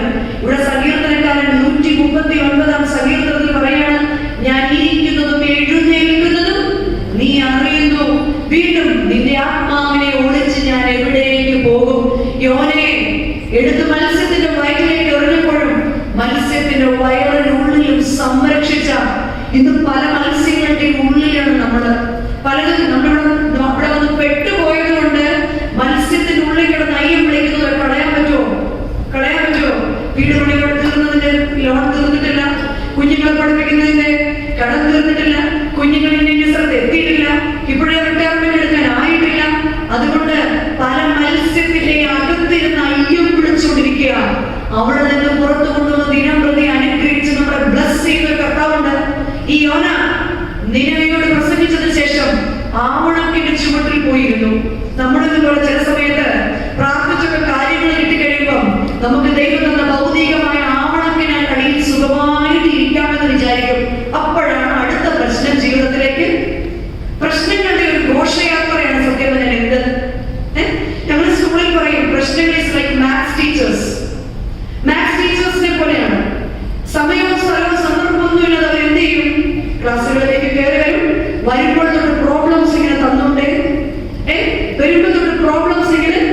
തന്നുകൊണ്ടേയിരിക്കും. ഞങ്ങൾ എപ്പോഴും സ്കൂളിലൊരു ഭാഷയാണ്. അതുപോലെ തന്നെ പ്രിയമുള്ളവരെ, നമ്മൾക്ക് ഇങ്ങനെ പ്രശ്നങ്ങളിൽ കൂടെ നമ്മൾ ഇങ്ങനെ കടന്നു പോകുമ്പോൾ നമ്മളോട് യോന ആവണക്കിന്റെ ചുവട്ടിലിരിക്കും. പലപ്പോഴും നമുക്ക് കിട്ടിയിരിക്കുന്ന ഈ ഭൗതിക സാഹചര്യങ്ങളല്ല, കർത്താവ് തന്നിരിക്കുന്ന ആവണക്കിന്റെ തണല് മാത്രമാണ്. എനിക്ക് തന്നിരിക്കുന്ന ജോലിയും എനിക്ക് തന്നിരിക്കുന്ന ജീവിത പങ്കാളിയും എനിക്ക് തന്ന ആരോഗ്യമൊക്കെ അതെപ്പോഴും നമുക്ക് മനസ്സിലാകുന്നറിയോ? പലപ്പോഴും നമ്മൾ മനസ്സിലാക്കാൻ വൈകി പോകും. ഈ ആവണക്കിന്റെ താഴെ ഒരു പുഴു വരും. യോനെ അത് കണ്ടില്ല. ഈ പുഴു ആവണക്കെ കുത്തും. യോനെ അത് കണ്ടില്ല. ആവണക്കിന്റെ തണ്ട് വാടി തുടങ്ങി. യോനെ അത് അറിഞ്ഞില്ല. ഇല വാടിപ്പോയി. വെയിലുച്ചിയിൽ കൊണ്ടുപോയി യോനെ അത് റിയലൈസ് ചെയ്തു. യോനെ അത് തിരിച്ചറിഞ്ഞു. അയ്യോ എന്റെ തല കൊള്ളുന്നു. പലപ്പോഴും ജീവിതത്തിൽ വിചാരിക്കാത്ത രീതിയിൽ ശത്രുവായ സാത്താൻ പുഴു നമ്മുടെ ജീവിതത്തെ കുത്തുമ്പോൾ നമ്മുടെ കുഞ്ഞുങ്ങളിലെ ചെറിയ മാറ്റങ്ങൾ പോലും അറിയാൻ, എന്റെ സ്വഭാവത്തിൽ ആത്മീയത പേരുണ്ടെങ്കിലും ആത്മീയതയ്ക്ക് ചേരാത്ത പല പുഴുവും എന്റെ ജീവിതത്തിൽ ഉണ്ടെങ്കിൽ നാം തിരിച്ചറിഞ്ഞില്ലെങ്കിൽ നമ്മളോട് തന്നെ സങ്കീർത്തനക്കാരൻ ചോദിക്കുകയാണ്, നിന്റെ ആത്മാവിനെ ഒളിച്ച് ഞാൻ എങ്ങോട്ടോടും? ഇവിടെ ഒരു പക്ഷേ ഞാൻ ആത്മീയനായിട്ടിരിക്കാൻ എനിക്ക് സാധിക്കുമായിരിക്കും. ദേവാലയത്തിൽ മറ്റുള്ളവർ മുന്നിൽ എനിക്ക് ഇരിക്കാൻ സാധിക്കുമായിരിക്കും. നിന്റെ ആത്മാവിനെ ഒളിച്ച് ഞാൻ എവിടേക്ക് ഓടും? തിരുസന്നിധി വിട്ട് ഞാൻ എവിടേക്ക് പോകും? കാരണം ഞാൻ സ്വർഗത്തിൽ കയറിയാൽ നീ അവിടെയുണ്ട്. പാതാളത്തിൽ എന്റെ കിടക്ക വിരിച്ചാൽ നീ അവിടെയുണ്ട്. ജീവിതത്തിലെ ഓരോ നിമിഷവും ജീവിതത്തിന്റെ കഷ്ടങ്ങളിലാണ് നമ്മൾ ഏറ്റവും കൂടുതൽ ക്രിസ്തുവിനെ കെട്ടിപ്പിടിച്ച് കരയുന്നത്, അല്ലെ? വീടുന്നതിന് മുൻപ് തന്നെ അമ്മ നമ്മളോട് പറയും, മോനെ നല്ല അടി തരുമെന്ന്. പക്ഷെ അടി തരുമ്പോഴും നമ്മളെപ്പോഴും കരയുന്നത്, കുഞ്ഞെപ്പോഴും കരയുന്നത് ആരെ കെട്ടിപ്പിടിച്ച് തന്നെയാണ്? അടി കൊടുത്ത അമ്മയെ കെട്ടിപ്പിടിച്ച് തന്നെയാണ്. അതുപോലെ ജീവിതത്തിന്റെ ഏത് സാഹചര്യങ്ങളിലും ക്രിസ്തുവിനെ കെട്ടിപ്പിടിച്ച് കരയുന്നില്ല എങ്കിൽ നമ്മുടെ ഓട്ടം നമ്മൾ എങ്ങനെ ഓടും? നമ്മളിൽ പലരും പരിധി വിട്ട് ഓടുന്നവരാണോ എന്ന് നമ്മളോട് തന്നെ ചിന്തിക്കുക. പരിധി നമുക്കറിയാം, പക്ഷെ പലപ്പോഴും അത് ഇപ്രാവശ്യം കുഴപ്പമില്ല എന്ന് പറഞ്ഞ് പരിധി വിട്ട് ഓടുന്നവരാണോ നമ്മള്? എന്താണ് പരിധി എന്ന് മറന്നോടുന്നവരാണോ നമ്മള്? വേറെ കുറച്ച് പേരുണ്ട് പരിമിതി ഉണ്ട് എന്ന് പറഞ്ഞ് ഓടാത്തവര്. പക്ഷേ ആവശ്യമെങ്കിൽ എവിടെയും ഓടിയെത്താൻ തക്കവണ്ണം ദൈവം നമുക്ക് സാഹചര്യങ്ങളെ തന്നിട്ടുണ്ട്. ഇവിടെയാണ് നമ്മെ സംബന്ധിച്ച് അറിവുള്ള ജനമാണ്. നമുക്ക് ഒന്നിനും ഇല്ലായ്മയില്ല, എല്ലാം അറിയാം. തിരിച്ചു വിശുദ്ധ യൂദായുടെ ലേഖനത്തിലേക്ക് വരാം. വിശുദ്ധ യൂദായുടെ ലേഖനം 1-ാം അധ്യായത്തിന്റെ 5-ാം വാക്യത്തിൽ പറയുന്നുണ്ട്, നിങ്ങളോ സകലവും ഒരിക്കൽ അറിഞ്ഞുവെങ്കിലും നിങ്ങളെ ഓർപ്പിപ്പാൻ ഞാൻ ഇച്ഛിക്കുന്നത് എന്തെന്നാൽ. നിങ്ങളോ സകലവും, ഇവിടെ എനിക്ക് തോന്നുന്നു എല്ലാ മാസത്തിലും ഓരോ കൺവെൻഷൻ വെച്ച് ഉണ്ടെന്ന് തോന്നുന്നു. അതുകൊണ്ടാണ് ഈ കൺവെൻഷന്റെ പേര് എന്തെന്ന് നമ്മൾ മാറ്റിയത്, റിട്രീറ്റ് എന്ന് മാറ്റിയത്. ഇനി അടുത്ത മാസം അടുത്ത സംഘടന യൂത്ത് നടത്തുന്നത് കോൺഫറൻസ് നടക്കും, അല്ലെ? സാധ്യത ഇതെല്ലാം സംഭവം എന്ത് തന്നെയാണ്? അതെ, എല്ലാ ഞായറാഴ്ചയും ഇഷ്ടംപോലെ വചനം. എന്നാൽ നിങ്ങളോ സകലവും ഒരിക്കൽ അറിഞ്ഞുവെങ്കിലും നിങ്ങളെ തന്നെ ഓർമ്മിപ്പാൻ ഞാൻ ഇച്ഛിക്കുന്നത്. സ്ത്രീയെ ഓർമ്മിപ്പിക്കുന്ന ആദ്യത്തെ 4 കാര്യങ്ങൾ ഒരിക്കൽ അറിഞ്ഞിട്ടും തെറ്റിപ്പോയവർക്ക് എന്താ സംഭവിച്ചതെന്ന്. ഒന്ന്, സ്ത്രീക പറയുന്നത് ശിക്ഷ ലഭിച്ചത് ആർക്കൊക്കെയാണ്? ആർത്തി മാറാത്ത ജനത്തിന്. രണ്ടാമത് പറയാണ് അധികാരമോഹം മാറാത്ത ഗണത്തിന്. 3 ശിക്ഷ ലഭിച്ചത് അനുസരണക്കേടുള്ള ജനത്തിന്. 4 ശിക്ഷ ലഭിച്ചത് അജ്ഞതയുള്ള ജനത്തിന്. എത്ര പ്രാവശ്യം എവിടെയെല്ലാം വെച്ച് നമ്മളെ എങ്ങനെയെല്ലാം ദൈവം വിടുവിച്ചു. കുടുംബജീവിതം തകർന്നു പോകാവുന്ന സ്ഥാനത്ത്, കുടുംബ ബന്ധങ്ങൾ തകർന്നു പോകാവുന്ന സ്ഥാനത്ത്, മക്കൾ നഷ്ടപ്പെട്ടു പോകാവുന്ന സ്ഥാനത്ത് എത്രയോ പ്രാവശ്യം ദൈവം സംരക്ഷിച്ചു. എന്നാൽ ദൈവജനത്തിന് എന്താണ് പലപ്പോഴും സംഭവിക്കുന്നത്? അനേകർ വാഗ്ദത്ത ദേശം കണ്ടില്ല. കാരണം എന്താണ്? ഒന്നാമത് പറയുകയാണ്, കർത്താവ് ജനത്തെ മിസ്രയീമിൽ നിന്ന് രക്ഷിച്ചിട്ടും വിശ്വസിക്കാത്തവരെ പിന്നത്തേതിൽ നശിപ്പിച്ചു. മിസ്രയീമിൽ നിന്ന് രക്ഷിച്ച് കനാൻ ദേശത്തേക്ക് കൊണ്ടുവരുന്ന വഴി പല പ്രശ്നങ്ങൾ കൂടി പലരും കനാൻ കണ്ടില്ല. അവർ ദൈവത്തെ വിളിക്കാത്തവരല്ല, ദൈവത്തോട് കൂടെ നടക്കാത്തവരല്ല, നമ്മളെയൊക്കെ പോലെ ആയിരുന്നു. പക്ഷെ പലരും കനാൻ കണ്ടില്ല. എന്റെയും നിങ്ങളുടെയൊക്കെ ജീവിതത്തില് ആ കനാന്റെ അനുഭവം ഉണ്ടാകണമെങ്കിൽ ഇസ്രായേൽ ജനത്തിന്, ദൈവജനത്തിന് സംഭവിച്ചത് സംഭവിക്കാതിരിക്കണം. ദൈവജനത്തിന് ഒന്നാമതായിട്ട് സംഭവിച്ചത് എന്താണെന്നറിയോ? എന്താണ് അവർ വീണ്ടും തെറ്റിയത്? മരുഭൂമിയിൽ അലഞ്ഞു തിരിഞ്ഞു 40 വർഷം. Because of their disobedience, അനുസരണക്കേട് നിമിത്തം അനേകർ ഇന്ന് പ്രാർത്ഥിക്കാൻ എണീക്കും, നാളെ എഴുതാൻ ക്ഷീണം, അല്ലെ? പിന്നെ ഒരു ഫെസ്റ്റിവൽ ഇടയ്ക്ക് വരും, പിന്നെ പിന്നെ തിരിച്ചു പിടിക്കാൻ നമുക്ക് പ്രയാസമാണ്. അനുസരണക്കേടുള്ള ജനം 40 വർഷം മരുഭൂമിയിൽ കൂടെ വെറുതെ കറങ്ങി നടന്നപ്പോൾ പലരും വാഗ്ദത്ത ദേശത്ത് കയറാതെ മരണപ്പെട്ടു. രണ്ടാമത് പലരും മരണപ്പെടുന്ന കാര്യം മാറാവ്യാധികൾ വന്നു. കാരണം എന്താണെന്നറിയോ? അവർക്കെന്നും പരാതി മാത്രമായിരുന്നു. സംഖ്യാപുസ്തകം 11-ാം അധ്യായം 31 മുതൽ 33 വരെയുള്ള വാക്യങ്ങൾ, പ്രത്യേകിച്ച് 33-ാം വാക്യത്തില് ഇസ്രായേൽ ജനത്തിന് അപ്പം കഴിക്കാൻ കുറെ നാൾ പ്രാർത്ഥിച്ചു. അപ്പം കിട്ടിയപ്പോൾ അവർ പറഞ്ഞ് ഞങ്ങൾക്ക് ഇറച്ചിയാണ് വേണ്ടത്. പക്ഷെ കാടപക്ഷിയുടെ ഇറച്ചി തന്റെ പല്ലിന്റെ ഉള്ളിൽ ഇരിക്കുമ്പോഴെന്നാണ് വാക്യം. 33-ാമത്തെ വാക്യം, സംഖ്യാപുസ്തകം 11-ാം അധ്യായം 33-ാം വാക്യത്തില് ഈ കാടയിറച്ചി പല്ലിന്റെ ഇടയ്ക്ക് ഇരിക്കുമ്പോഴും അവർക്ക് വയറ് നിറഞ്ഞപ്പോൾ പരസ്പര അസൂയ തോന്നി, അല്ലെ? വയറ് നിറഞ്ഞപ്പോൾ അവർക്ക് പരസ്പര അസൂയ തോന്നി. ഈ അസൂയ കൊണ്ട് വ്യാപിച്ചപ്പോൾ മാറാവ്യാധി ഇസ്രായേലിൽ ബാധിച്ചു, ജനത്തിന് ബാധിച്ചു. ഈ ജനത്തിന് വ്യാധി വ്യാപിച്ചപ്പോൾ ജനത്തിൽ പലരും മരണപ്പെട്ടു പോയി. മൂന്നാമത് കാണുകയാണ്, ഈ അനേകര് തീവ്രമായ പാമ്പുകളുടെ കടിയേറ്റു മരിച്ചു. കാരണം ദൈവത്തിനും മോശയ്ക്കുമെതിരെ അവർ പിറുകൊടുത്തു. ഒന്നാമത് 40 വർഷം നടക്കാൻ കാരണം ഡിസൊബീഡിയൻസ്, അനുസരണക്കേട്.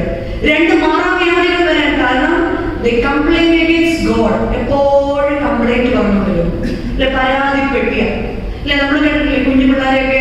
അതുപോലെ നമ്മൾ പലപ്പോഴും ദൈവസ്ഥലിൽ പരാതികൾ ഇങ്ങനെ പറഞ്ഞുകൊണ്ടേ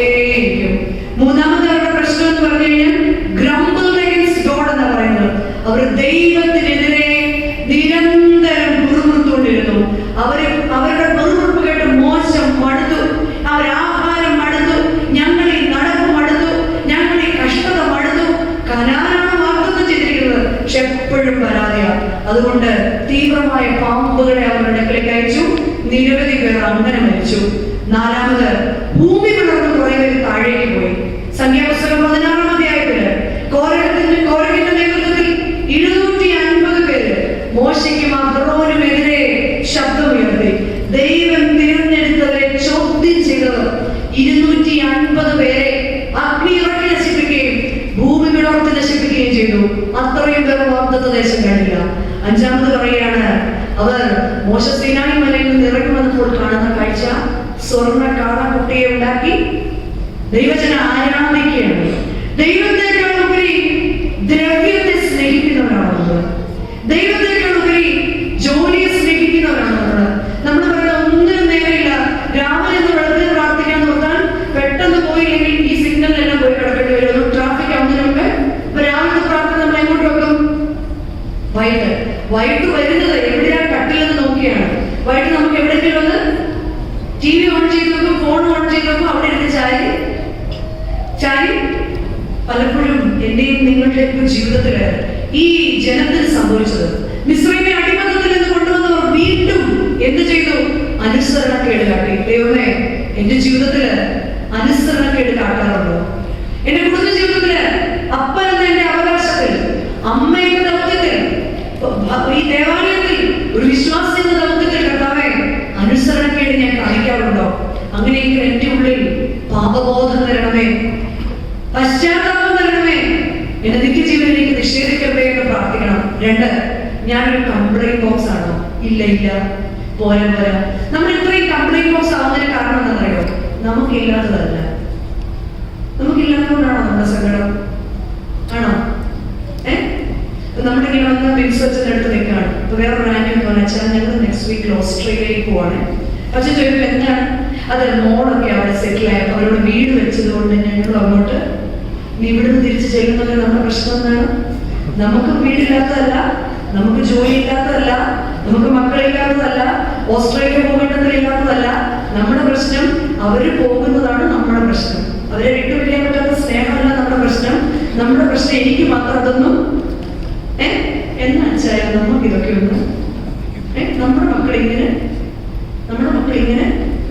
ആയി പോയല്ലോ. അന്ന് മുഴുവൻ ദൈവത്തോട് നമുക്ക് എന്താണ്? Count your blessings. ദൈവത്തിന്റെ അനുഗ്രഹങ്ങൾ എണ്ണി നോക്കുക. ഈ 3 സന്ദേശത്തിന് ഞാൻ ആവർത്തിച്ച് പറയുന്നതാണ്. Count your blessings. എണ്ണി നോക്കുക. ഓരോ സന്ധ്യയിലും എണ്ണി നോക്കുക. ഓരോ പ്രഭാതത്തിലും എണ്ണി സ്തുതിക്കുക. ഓരോ സന്ധ്യയിലും എണ്ണി നന്ദി പറയുക. Count your blessings. ഒന്നുമില്ല, മിച്ചമൊന്നുമില്ല. പിന്നെ ഇങ്ങനെ മിച്ചമൊന്നുമില്ലെങ്കിൽ പിന്നെ എന്താ തിരിച്ചു പോകാത്തത്? മിച്ചമൊന്നുമില്ലെങ്കിൽ എന്താ ഞാൻ തിരിച്ചു പോകാത്തത്? മിച്ചം തരുന്ന ഒരു ദൈവം എനിക്കുണ്ട്. എന്നെ ഈ ക്ഷാമകാലത്ത് ക്ഷേമമായി പോറ്റുന്ന, ഏത് ക്ഷാമകാലത്തും ഇവിടെ ക്ഷേമമായി പോറ്റുന്ന ഒരു ദൈവം എനിക്കുണ്ട്. കംപ്ലൈന്റ് ചെയ്യാറുണ്ട് ഞാൻ ദൈവത്തിനെതിരെ. ഇസ്രായേൽ ജനം, ദൈവജനം കനാൻ കണ്ടില്ല. വീണ്ടും പറയുന്നത് ഗ്രംബിൾഡ് അഗൈൻസ്റ്റ് ഗോഡ്. ദൈവത്തിനെതിരെ പിറുപിറുക്കാറുണ്ടോ ഈ നശിച്ച ജീവിതം? അല്ലേ? ഒരു ദിവസം 2 പ്രാവശ്യമൊക്കെ പലരും ആത്മഹത്യ ചെയ്ത വാർത്ത വായിക്കുമ്പോൾ നമ്മൾ പറയും എന്റെ ദൈവമേ, എങ്ങനെയാണ് ഞാൻ ഒരു ദിവസം 3 പ്രാവശ്യം ചാവേണ്ടത്? അല്ലെ? പലപ്പോഴും നമ്മൾ ദൈവത്തിനെതിരെ ഗ്രംബിൾ ചെയ്യുന്ന, പിറുപിറുക്കുന്ന ജനമാണോ? 4, ക്വസ്റ്റ്യനിങ് അഗൈൻസ്റ്റ് ഗോഡ്. ദൈവം നിയോഗിച്ച നേതാക്കന്മാർക്കെതിരെ വിധി ചെയ്യുന്ന, ക്വസ്റ്റ്യൻ ചെയ്യുന്ന, അനുസരണമില്ലാത്ത ഒരു ജനമാണ് ഞാൻ. ദൈവത്തെക്കാൾ കൂടുതൽ ഐഡൽ വർഷം നമ്മൾ പറയും നമുക്ക് വിഗ്രഹാരാധനയൊന്നുമില്ല.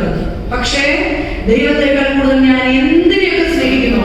എന്റെ പണത്തെയോ, എന്റെ സൗന്ദര്യത്തെയോ, എന്റെ മക്കളെയോ, എനിക്കുള്ള സമ്പത്തിനെയോ, എന്റെ ബാങ്ക് അക്കൗണ്ടിനെയോ, എന്തിനെ സ്നേഹിച്ചാലും, ദൈവത്തെക്കാൾ ഞാൻ കൂടുതൽ സ്നേഹിച്ചാലും ദൈവം എന്നോട് കോംപ്രമൈസ് ചെയ്യില്ല. വിശുദ്ധ യൂദാലേഖനം 1-ാം വാക്യം 2 പറയുന്നു. സ്ലീഹ ഓർമ്മിപ്പിക്കുന്ന 2ാമത്തെ കാര്യം അധികാരമോഹം മാറാത്തൊരു ഗണത്തെ കുറിച്ചാണ്. യെശയ്യാ പ്രവാചകന്റെ പുസ്തകം 14-ാം അധ്യായം 12 മുതൽ 14 വരെയുള്ള ഒരു ചോദ്യമാണ്. അരുണോദയ പുത്രനായ ശുക്ര, എങ്ങനെ നീ ആകാശത്ത് നിന്ന് താഴേക്ക് വീണു? അല്ലെ? അരുണോദയ പുത്രനായ ശുക്ര ആരാണത്? സ്വർഗത്തിൽ വലിയൊരു യുദ്ധം ഉണ്ടായി. 12 വൃന്ദമാലാഖമാരായിരുന്നു ദൈവത്തെ സ്തുതിച്ചുകൊണ്ട് സ്വർഗത്തിൽ ഉണ്ടായിരുന്നത്. എന്നാൽ ലൂസിഫറിന്റെ നേതൃത്വത്തിൽ, അരുണോദയ പുത്രന്റെ നേതൃത്വത്തിൽ ഒരു 3 സെറ്റ് ആർക്കെതിരെ ശബ്ദം ഉയർത്തി? ദൈവത്തിനെതിരെ ശബ്ദം ഉണ്ടാക്കി. ദൈവത്തിന്റെ പോരാളിയായിരിക്കുന്ന മീഖായേൽ, പള്ളിയുണ്ട് അല്ലെ? മീഖായേൽ സ്വർഗത്തിൽ നിന്ന് അവരെ വെട്ടി ഭൂമിയിലേക്ക് എറിഞ്ഞു.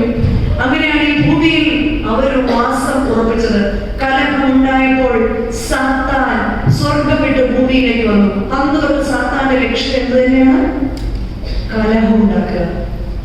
ജോൺ മിൽട്ടന്റെ പാരഡൈസ് ലോസ്റ്റ് എന്ന് പറയുന്ന ഒരു ഇംഗ്ലീഷ് കൃതിയിൽ ജോൺ മിൽട്ടന്റെ ഭാവനയിൽ എങ്ങനെയാണ് മനുഷ്യന് പാരഡൈസ് സ്വർഗം നഷ്ടപ്പെട്ടെന്ന് പറയുന്നുണ്ട്.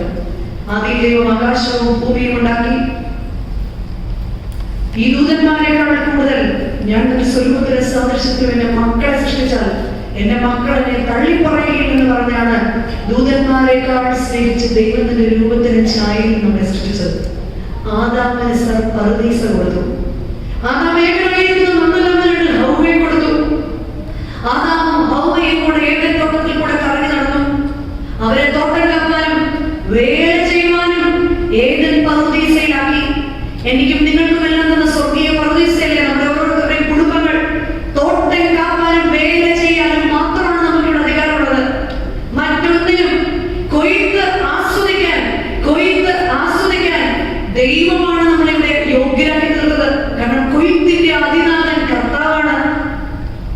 ഇവിടെ ഹൗവ ആദത്തോട് പറയാണ്, പോകുമ്പോൾ നമ്മൾ അങ്ങോട്ടും ഇങ്ങോട്ടും ഒന്നിച്ചു നടന്നിട്ട് കാര്യമില്ല, ഇവിടുത്തെ പണി നടക്കണേ, നമുക്ക് രണ്ടായിട്ട് പോവാം. അപ്പൊ ആദാം പറഞ്ഞു, അങ്ങനെ വേണ്ട, നിന്നെ അങ്ങനെ ഒറ്റയ്ക്ക് ലുലു പോലും വേണം കൊള്ളത്തില്ല. കാരണം ഒരു മാസത്തെ ബഡ്ജറ്റ് താഴെ പോകും അല്ലേ? ദിവാലി നമ്മൾ അങ്ങോട്ട് കയറി കഴിഞ്ഞാൽ വേണ്ടാത്തതായിട്ട്. അപ്പൊ ഹൗവയ്ക്ക് മനസ്സിലായി. ആർക്ക് മനസ്സിലായി? ആദമിന് മനസ്സിലായി. ബിക്കോസ് ഈ സൈറ്റിൽ നിന്ന് കൃത്യ നോട്ടിഫിക്കേഷൻ ആർക്ക് കിട്ടുന്നുണ്ടായിരുന്നു? ആദത്തിന് കിട്ടുന്നുണ്ടായിരുന്നു. കയ്യിൽ ക്യാരി ബാഗ് കൂടുതൽ എണ്ണം കണ്ടപ്പോൾ തന്നെ ആദത്തിന് മനസ്സിലായി ഇതെല്ലാം താഴെ പോകാനുള്ള എല്ലാ കാരണവും ഉണ്ടാവും. പക്ഷെ ഹൗവ ആദത്തോട് പിണങ്ങി രണ്ടായി പോയി. പിണക്കം ഉണ്ടായിടത്ത് സാത്താൻ ഹൗവയുടെ അടുക്കലേക്ക് വന്നു. ഹൗവയോട് ചോദിക്കുകയാണ്, ദൈവത്തെ പോലെ നിനക്കാവണം. എവിടെയാണ് സാത്താൻ കടന്നു വരുന്നത്? കലഹമുള്ളിടത്ത്, അഭിപ്രായ വ്യത്യാസമുള്ളിടത്ത്. കലഹമുള്ള ഭവനങ്ങളില്, അഭിപ്രായ വ്യത്യാസമുള്ള ഭവനങ്ങളില്, കലഹമുള്ള ആലയങ്ങളില്, അഭിപ്രായ വ്യത്യാസമുള്ള ആരാധനാലയങ്ങളില്, അഭിപ്രായ വ്യത്യാസമുള്ള കമ്മിറ്റികളില്, അഭിപ്രായ വ്യത്യാസമുള്ള വ്യക്തികളുടെ ഇടയില് സാത്താൻ കടന്നു വന്നുവെന്ന് ജോൺ മിൽട്ടന്റെ പാരഡൈസ് ലോസ്റ്റ് പറയുന്നുണ്ട്. ഒടുവിൽ എന്ത് സംഭവിച്ചു? രണ്ട് വഴിക്കായി. യഹോവയുടെ ദൈവം കൂട്ടിത്താക്കോലുമായിട്ട് അവരെ ഏദനിൽ നിന്ന് പുറത്താക്കി. നമ്മളുടെ പലപ്പോഴും നമ്മുടെ പറുദീസയുടെ അനുഭവം നഷ്ടപ്പെടുന്നതിന്റെ കാരണം കലഹത്തിന്റെ ആത്മാവ് നമ്മുടെ ഉള്ളിൽ വന്നു കഴിയുമ്പോൾ സാത്താൻ നമ്മൾ പോലും അറിയാതെ നമ്മുടെ ഉള്ളിലേക്ക് പ്രവേശിക്കുകയാണ്. എന്ത് പറ്റിയതാണ് ലൂസിഫറിന് സ്വർഗത്തിൽ നിന്ന് താഴേക്ക് പോകാൻ? അനുസരണക്കേട് കാണിച്ച് അവർ ദൈവ കൽപ്പനയെ അനുസരിച്ചില്ല. 2, അവർ സ്വന്തം വാസസ്ഥലത്ത് നിന്ന് പുറത്താകാണ്. മഹാദിവസത്തിൽ അന്ധകാര തമസിൽ അവരെ സൂക്ഷിച്ചിരിക്കുകയാണ്. അവരെ വിധിക്കാനായിട്ട് ഇട്ടിരിക്കുകയാണ്. ദൈവകൽപ്പന ലംഘിക്കുന്നവർക്ക് ശിക്ഷ ലഭിക്കുമെന്നാണ് യൂദയുടെ ലേഖനം നമ്മളെ ഓർമ്മിപ്പിക്കുന്നത്. ഉൽപ്പത്തി പുസ്തകം 11-ാം അധ്യായത്തിന്റെ 4-ാം വാക്യത്തില് ബാബേൽ ഗോപുരം പണിയുകയും നമുക്കൊരു പേരുണ്ടാക്കാം എന്ന് ദൈവത്തിന്റെ ജനം സ്വയം പറയുകയും ചെയ്തപ്പോഴാണ് ഉയരത്തിൽ നിന്ന് ദൂതൻ ഇറങ്ങി വന്ന് അവരുടെ ഭാഷയെ കലക്കിക്കളഞ്ഞത്. നമ്മൾ ഓരോരുത്തരും ഏത് കാര്യം ചെയ്യാൻ നേരത്തും അധികാരമോഹത്തോടെ നമുക്കൊരു പേരുണ്ടാക്കണം. ഞാൻ ഭരിച്ച കാലഘട്ടമാണ്, ഞാൻ ഇവിടെ പള്ളി ഭരിച്ച കാലഘട്ടമാണ് ഏറ്റവും ഗ്ലോറിയസ് ആയ. വീട്ടില് ഞാൻ കാര്യം നടത്തുന്നത് കൊണ്ടാണ് ഈ കാര്യങ്ങളൊക്കെ. ഞാൻ ഇല്ലായിരുന്നെങ്കിൽ നിങ്ങൾ കണ്ടേനെ. നമ്മൾ ഒരു ദിവസം എത്ര പ്രാവശ്യം ഈ ഞാൻ അധികാരമോഹം കുതിച്ച ഗണം ആകാശത്ത് നിന്ന് താഴേക്ക് വീഴുകയാണ്. യെശയ്യാ പ്രവാചകൻ 14-ാം അധ്യായത്തിന്റെ 12-ാം വാക്യത്തിൽ ചോദിക്കുകയാണ്, നീ എങ്ങനെ താഴേക്ക് വീണു? നമ്മൾ ഓർത്ത് നോക്കിക്കേ. നാം നമ്മോട് തന്നെ ചോദിക്കുക, പലപ്പോഴും താഴേക്ക് വീഴുന്നതിന് കാരണം എന്റെ ഈ അഹങ്കാരവും അധികാരമോഹമാണോ? വീഴ്ചകൾ 2-3 തരത്തിലുണ്ട്. ഒന്നാമത്തെ വീഴ്ച കർത്താവ് അറിഞ്ഞുകൊണ്ട് നമുക്ക് തരുന്ന ചില ശോധനകൾ. കർത്താവ് അറിഞ്ഞുകൊണ്ട് ക്ഷമയോടെ കാത്തിരിക്കാൻ, അധികം ചെത്തി പിടിപ്പാക്കാൻ, ദൈവത്തോട് കൂടുതൽ അടുപ്പിക്കാൻ. രണ്ടാമത്തെ വീഴ്ച എന്റെ ബലഹീനത. എന്റെ കുടുംബ ജീവിതത്തിൽ ഞാൻ എന്റെ ഫാമിലി ടൈമില്, എന്റെ ജീവിത പങ്കാളികളോടൊത്തുള്ള സമയത്തില്, എന്റെ സഹോദരങ്ങളോടുള്ള ബന്ധത്തില് എവിടെയാണ് എന്റെ ബലഹീനത? പലപ്പോഴും നമ്മുടെ കുടുംബത്തിൽ നിന്ന് അകറ്റുന്നത് ആരാണെന്ന് ചോദിച്ചാൽ മറ്റാരുമല്ല, നമ്മുടെ ഫോണാണ് അല്ലെ? നമ്മുടെ ഫോണിന്റെ ഒരു പ്രധാന ജോലി എന്ന് പറഞ്ഞു കഴിഞ്ഞാൽ എന്റെ ഭവനത്തിലായിരിക്കുന്ന സമയം, എന്റെ ദേവാലയത്തിലായി നമുക്ക് കാണാം, ഒരു ഇച്ചിരി സമയം ഇരിക്കാൻ, പ്രസ്താവന നടക്കുന്ന സമയത്ത് പോലും ഇത് ഓൺ ചെയ്യാതിരിക്കാൻ പറ്റാത്തവരുണ്ട്. പോകും, അല്ലെ അകത്തിരുന്ന് പതുക്കെ. കാരണം എന്റെ ബലഹീനതയാണ്. സാത്താൻ ഒരിക്കലും നമ്മുടെ ബലത്തിൽ കയറുന്നത്. നമ്മൾ മറ്റുള്ളവരെ പറയുന്നുണ്ടല്ലോ, അയാളൊരു കള്ളുകുടിയനാണ്, അല്ലെ അയാൾ അങ്ങനെയാണ്, അയാൾ ഇങ്ങനെയാണ്, അത് അയാളുടെ ബലഹീനത. ഓരോരുത്തരുടെയും ബലഹീനതകൾ വ്യത്യസ്തമാണ്. എന്റെ ഏത് ബലഹീനതയിലാണ് ഈ പിശാച് കയറുന്നതെന്ന്, എന്റെ വീക്ക്നെസ്സിലാണ് എന്റെ ഭവനത്തിൽ കയറുന്നത്. ചിലർക്ക് അങ്ങനെ ബലഹീനത മദ്യപിക്കണമെന്നില്ല. നാട്ടിലൊക്കെ പണ്ട് കണ്ടിട്ടില്ലേ, കള്ളു കുടിച്ച് തലയിൽ കുത്തി നടക്കുന്നവര് റോഡിൽ കൂടെ ആടി പാടി ബഹളം വെച്ചൊക്കെ വീട്ടിലേക്ക് പോകും. ഇവിടെയൊക്കെ ചെറുപ്പത്തിൽ കാണുന്ന ഒരു കാഴ്ചയാണ്. പക്ഷേ എന്നിട്ട് നാട്ടുകാർ മുഴുവൻ വഴക്കുണ്ടാക്കിക്കൊണ്ടാ പോവാ. വീട്ടിൽ ചെന്നൊരു 10 മിനിറ്റ് ബഹളം കേൾക്കാം. 10 മിനിറ്റ് കഴിഞ്ഞ് 1.5 മണിക്കൂർ പിന്നെ ആരുടെ ബഹളം കേൾക്കുന്നത്? മദ്യപിക്കാത്ത ആന്റിയുടെ ബഹളമാണ് കേൾക്കുന്നത്. അത്രയും റോഡിനുള്ളിൽ മദ്യപിച്ച ആന്റിയുടെ ബഹളമാണ് കേൾക്കുന്നത്. അത് കഴിഞ്ഞ് 1.5 മണിക്കൂർ കള്ളു കുടിക്കാത്ത ആന്റിയുടെ ബഹളമാണ് കേൾക്കുന്നത്. ഓരോരുത്തരുടെ വീക്ക്നെസ്. ചെറിയ പൊട്ടിത്തെറിക്കുന്ന സ്വഭാവമാണ്. അവിടെയാണ് സാത്താൻ. കർത്താവേ, എന്റെ ബലഹീനതയിൽ കൂടെ എന്റെ ഭവനത്തിലേക്ക് സാത്താൻ കയറി എന്റെ ഭവനം താഴേക്ക് വീഴാൻ ഇടവരുത്തരുതേ. മൂന്നാമത്, അശ്രദ്ധ കൊണ്ടുണ്ടാകുന്ന വീഴ്ച. ചെയ്യേണ്ടത് എന്താണെന്ന് എനിക്ക് അറിയാമെങ്കിലും എനിക്കത് ചെയ്യാൻ സാധിക്കുന്നില്ല. ചിട്ടയായി പ്രഭാതത്തിലും സന്ധ്യയ്ക്കും ഒന്നിച്ചിരുന്ന് പ്രാർത്ഥിക്കണമെന്ന് എനിക്ക് അറിയാമെങ്കിലും ഞങ്ങളത് മക്കളെ അനുഗ്രഹിച്ച് പ്രാർത്ഥിക്കാറ്. 2, വായിൽ നിന്ന് വരുന്ന വാക്കുകള്. എന്റെ ജീവിത പങ്കാളിയുടെ അനുഗ്രഹത്തിന് തടസ്സമാണോ? എന്റെ മക്കളുടെ അനുഗ്രഹത്തിന് തടസ്സമാണോ? ഇവിടെ വന്നു ഈ ട്രോഫി, ഇന്നലെ കുറച്ച് ട്രോഫി ഉണ്ടായിരുന്നു. അച്ഛൻ ഓരോരുത്തരെയും പേര് ചൊല്ലി വിളിച്ച ട്രോഫി കൊടുക്കണമെന്ന് വിചാരിക്കുക. നമ്മുടെ കൊച്ചു മാത്രം ഒന്നിനും പോയില്ല, അവർക്കൊന്നിനും കിട്ടിയുമില്ലെങ്കിൽ പിന്നെ ആ കുഞ്ഞിന് ഒരാഴ്ചത്തേക്ക് ഒരു സമാധാനവും, യാതൊരു സമാധാനവും. എനിക്ക് തോന്നുന്നു 2 രാജ്യങ്ങൾ തമ്മിലുള്ള യുദ്ധങ്ങളെക്കാൾ പ്രശ്നമാണ് ഒരു പള്ളിയിലോ ഒരു സ്കൂളിലോ മത്സരിക്കുന്ന 2 പേർക്ക് സമ്മാനം കിട്ടിയില്ലെങ്കിൽ പിന്നെ ഓടി ഒളിക്കുക മാത്രമേ ചെയ്യാൻ പറ്റുള്ളൂ, അല്ലേ? പിന്നെ നമ്മൾ ഇറിറ്റേറ്റഡ് ആണ്. നമ്മുടെ പലപ്പോഴും മക്കളുടെ മുന്നിൽ മാതൃകയാകേണ്ടതിന് പകരം അല്ലാതെ പള്ളി പോകുന്നില്ലെന്നൊരു തീരുമാനിക്കുന്നുണ്ട്. മത്സരത്തിന് നമ്മുടെ മക്കൾക്ക് സമ്മാനം കിട്ടാത്തതുകൊണ്ട് നമ്മളിനി ആ പള്ളിയിലോട്ട് എന്നാൽ നമുക്ക് അവതരിപ്പിക്കാൻ വേണ്ടി വിളിച്ചാൽ എന്നാൽ നമ്മൾ ഇങ്ങോട്ട് പോകുന്നില്ല. കാരണം എന്താ? എന്റെ കുഞ്ഞിന് അശ്രദ്ധ മൂലം നമ്മുടെ കുഞ്ഞുങ്ങളുടെ മുൻപിൽ. ഒരിക്കലും ഒരമ്മ ഒരു അച്ഛൻ്റെ അടുത്ത് വന്ന് പറഞ്ഞു, അച്ഛാ എന്റെ മോനെ കൂടെ മദ്ബഹായിൽ കയറ്റണം. അപ്പൊ അച്ഛൻ നോക്കിയപ്പോ ഇച്ചിരിയേ ഉള്ളൂ. അച്ഛൻ നോക്കി ഇപ്പോഴേ കയറ്റാനായിട്ടില്ല. അച്ഛൻ പറയുന്നതല്ല, എന്റെ കുഞ്ഞിനെ എങ്ങനെയെങ്കിലും അകത്തോട്ട് കയറ്റിയേ പറ്റുള്ളൂ. അപ്പൊ അച്ഛൻ ചോദിച്ചു, എന്താ കാര്യം? അച്ഛാ അത് കുഞ്ഞു താഴ്ന്നില്ല, അവനെ കുസൃതിയാണ്. അതുകൊണ്ട് ആ സൺഡേ സ്കൂൾ ഹെഡ് മാസ്റ്റർ കാണുമ്പോൾ നീങ്ങി നിൽക്കുന്ന എല്ലാവരുടെയും മുന്നിൽ വെച്ച് എന്റെ കുഞ്ഞിനെ ഇൻസൾട്ട് ചെയ്തു.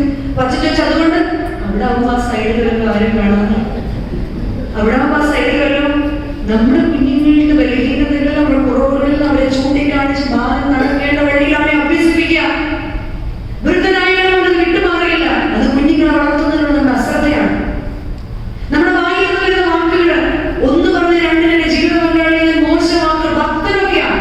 പക്ഷെ ദേഷ്യമൊന്നും വായി വരുന്നതെല്ലാം പറയുന്നുണ്ടെങ്കിൽ എന്റെ സഹോദരൻ നാട്ടിൽ നിന്ന് പോകണമെന്ന് കഴിഞ്ഞാൽ പിന്നെ 2 ദിവസത്തേക്ക് വീട്ടിലുള്ളവർക്ക് സുഖമാണ്. കാണുന്നവരെല്ലാം ഓടിച്ചിട്ട് വഴക്ക് പറയുന്ന സ്വഭാവമായിരിക്കുന്നുണ്ടെങ്കിൽ കർത്താവേ, അശ്രദ്ധ നിമിത്തം എന്റെ വായിലെ വാക്ക് എന്റെ ജീവിത പങ്കാളിക്ക്, എന്റെ കൂടെയുള്ളവർക്ക് ചിലപ്പോൾ കാണുന്ന ഒരു മീറ്റിംഗിൽ ജയിക്കാൻ വേണ്ടിയായിരിക്കും ഞാൻ പറയുന്നത്. പക്ഷെ എല്ലാവരുടെയും മുൻപില് മാതൃകയില്ലാത്ത അശ്രദ്ധയോടുകൂടി ഞാൻ സംസാരിക്കുന്നുണ്ടെങ്കിൽ അരുണോ ദേവപുത്ര നീ എങ്ങനെ വീഴുന്നു എന്ന് ചോദിക്കാൻ നിന്റെ ചുറ്റും ആൾക്കാർ കാണും. ശ്രീക ഓർമ്മിപ്പിക്കുന്ന 3-ാമത്തെ കാര്യം യൂദാലേഖനം 1-ാമത്തെ വാക്യം. അതുപോലെ സോദോമും ഗൊമോറയും ചുറ്റുമുള്ള പട്ടണങ്ങളും അവർക്ക് സമമായി ദുർനടപ്പ് ആചരിച്ച് അന്യജഡം മോഹിച്ച് നടന്നതിനാൽ നിത്യാഗ്നിയുടെ ശിക്ഷാവിധി സഹിച്ചുകൊണ്ട് ദൃഷ്ടാന്തമായി കിടക്കുന്നു. സോദോം ഗൊമോറ എന്നൊക്കെ പറയുമ്പോൾ നമ്മൾ അയ്യേ എന്നൊക്കെ നമ്മൾ പറയുന്ന വളരെ ഡീസന്റ് ആയ ആളുകളാണ്. എന്നാൽ സോദോമും ഗൊമോറയ്ക്കും എന്താണ് സംഭവിച്ചത്? അവരുടെ 2 പത്രോസ് 2-ാം അധ്യായത്തിന്റെ 6-ാം വാക്യത്തില് അവർക്കുണ്ടാകുന്ന ഉന്മൂലനാശത്തെ കുറിച്ച്, ഭക്തികെട്ട് നടന്ന ജനത്തിന് പിന്നീട് സംഭവിച്ചതാണത്. അവരെന്ത് ചെയ്തു? ലൈംഗിക ദുർനടപ്പുള്ളവരായിരുന്നു അവര്. 2 പ്രകൃതി വിരുദ്ധ മോഹങ്ങളുള്ളവരായിരുന്നവര്. 3 അഹങ്കാരമുള്ള ജനമായിരുന്നവര്. 4 ദൂർത്തുള്ള ജനമായിരുന്നവര്. പ്രിയരെ, നമ്മൾക്ക് ഇതിൽ എന്തെങ്കിലും ഉണ്ടോ? 5 നഗരമാണ്. എന്നിട്ട് പറയും തീയും ഗന്ധകവും അയച്ച് ദൈവം അവയെ നശിപ്പിച്ചു. ഞാൻ പലപ്പോഴും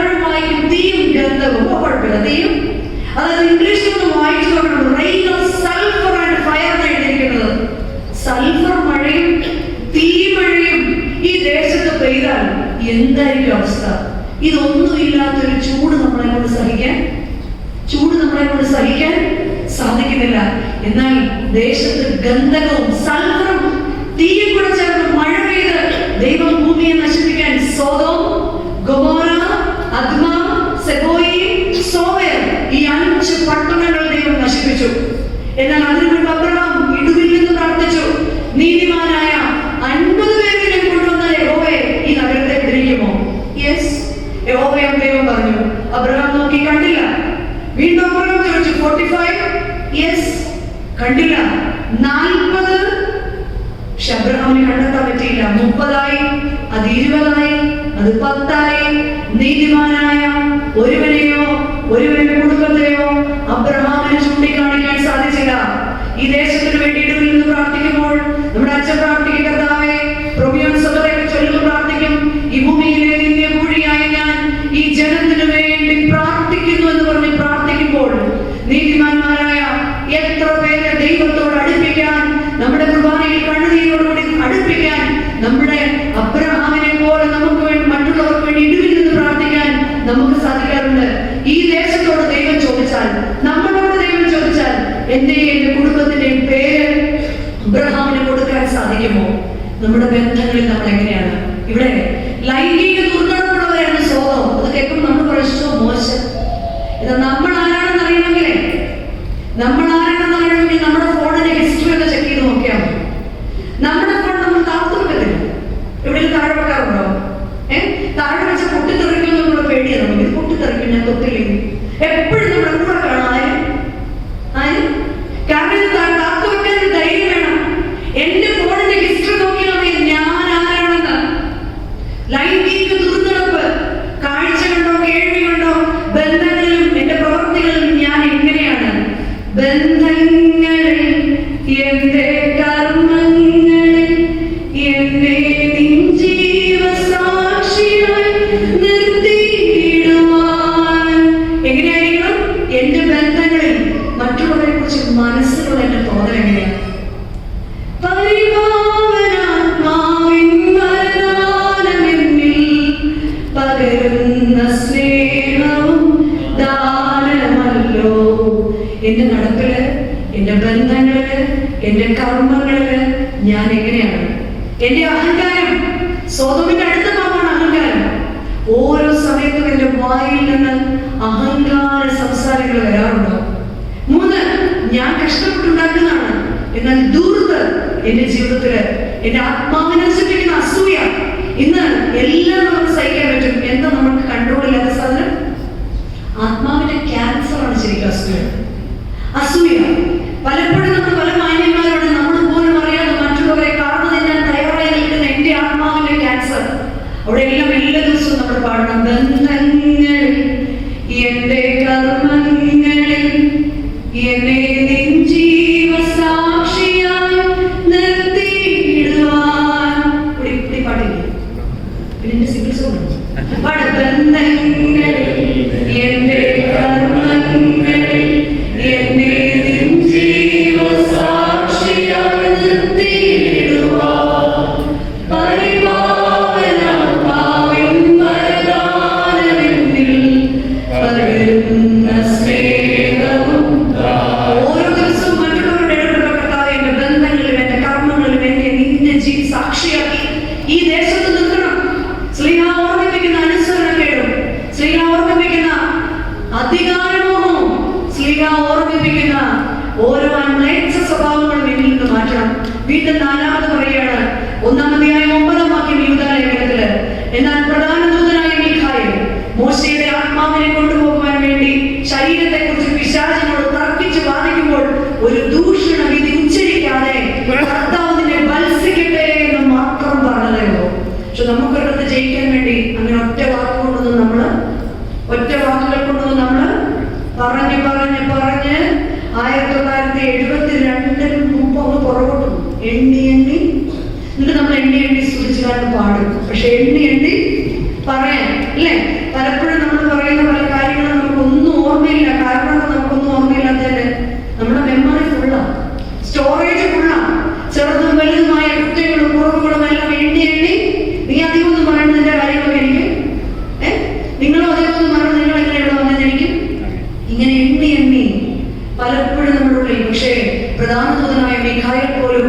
പിശാചിന്റെ മുൻപിൽ ഒറ്റ വാക്ക് കർത്താവ് തന്നെ വസിക്കട്ടെ.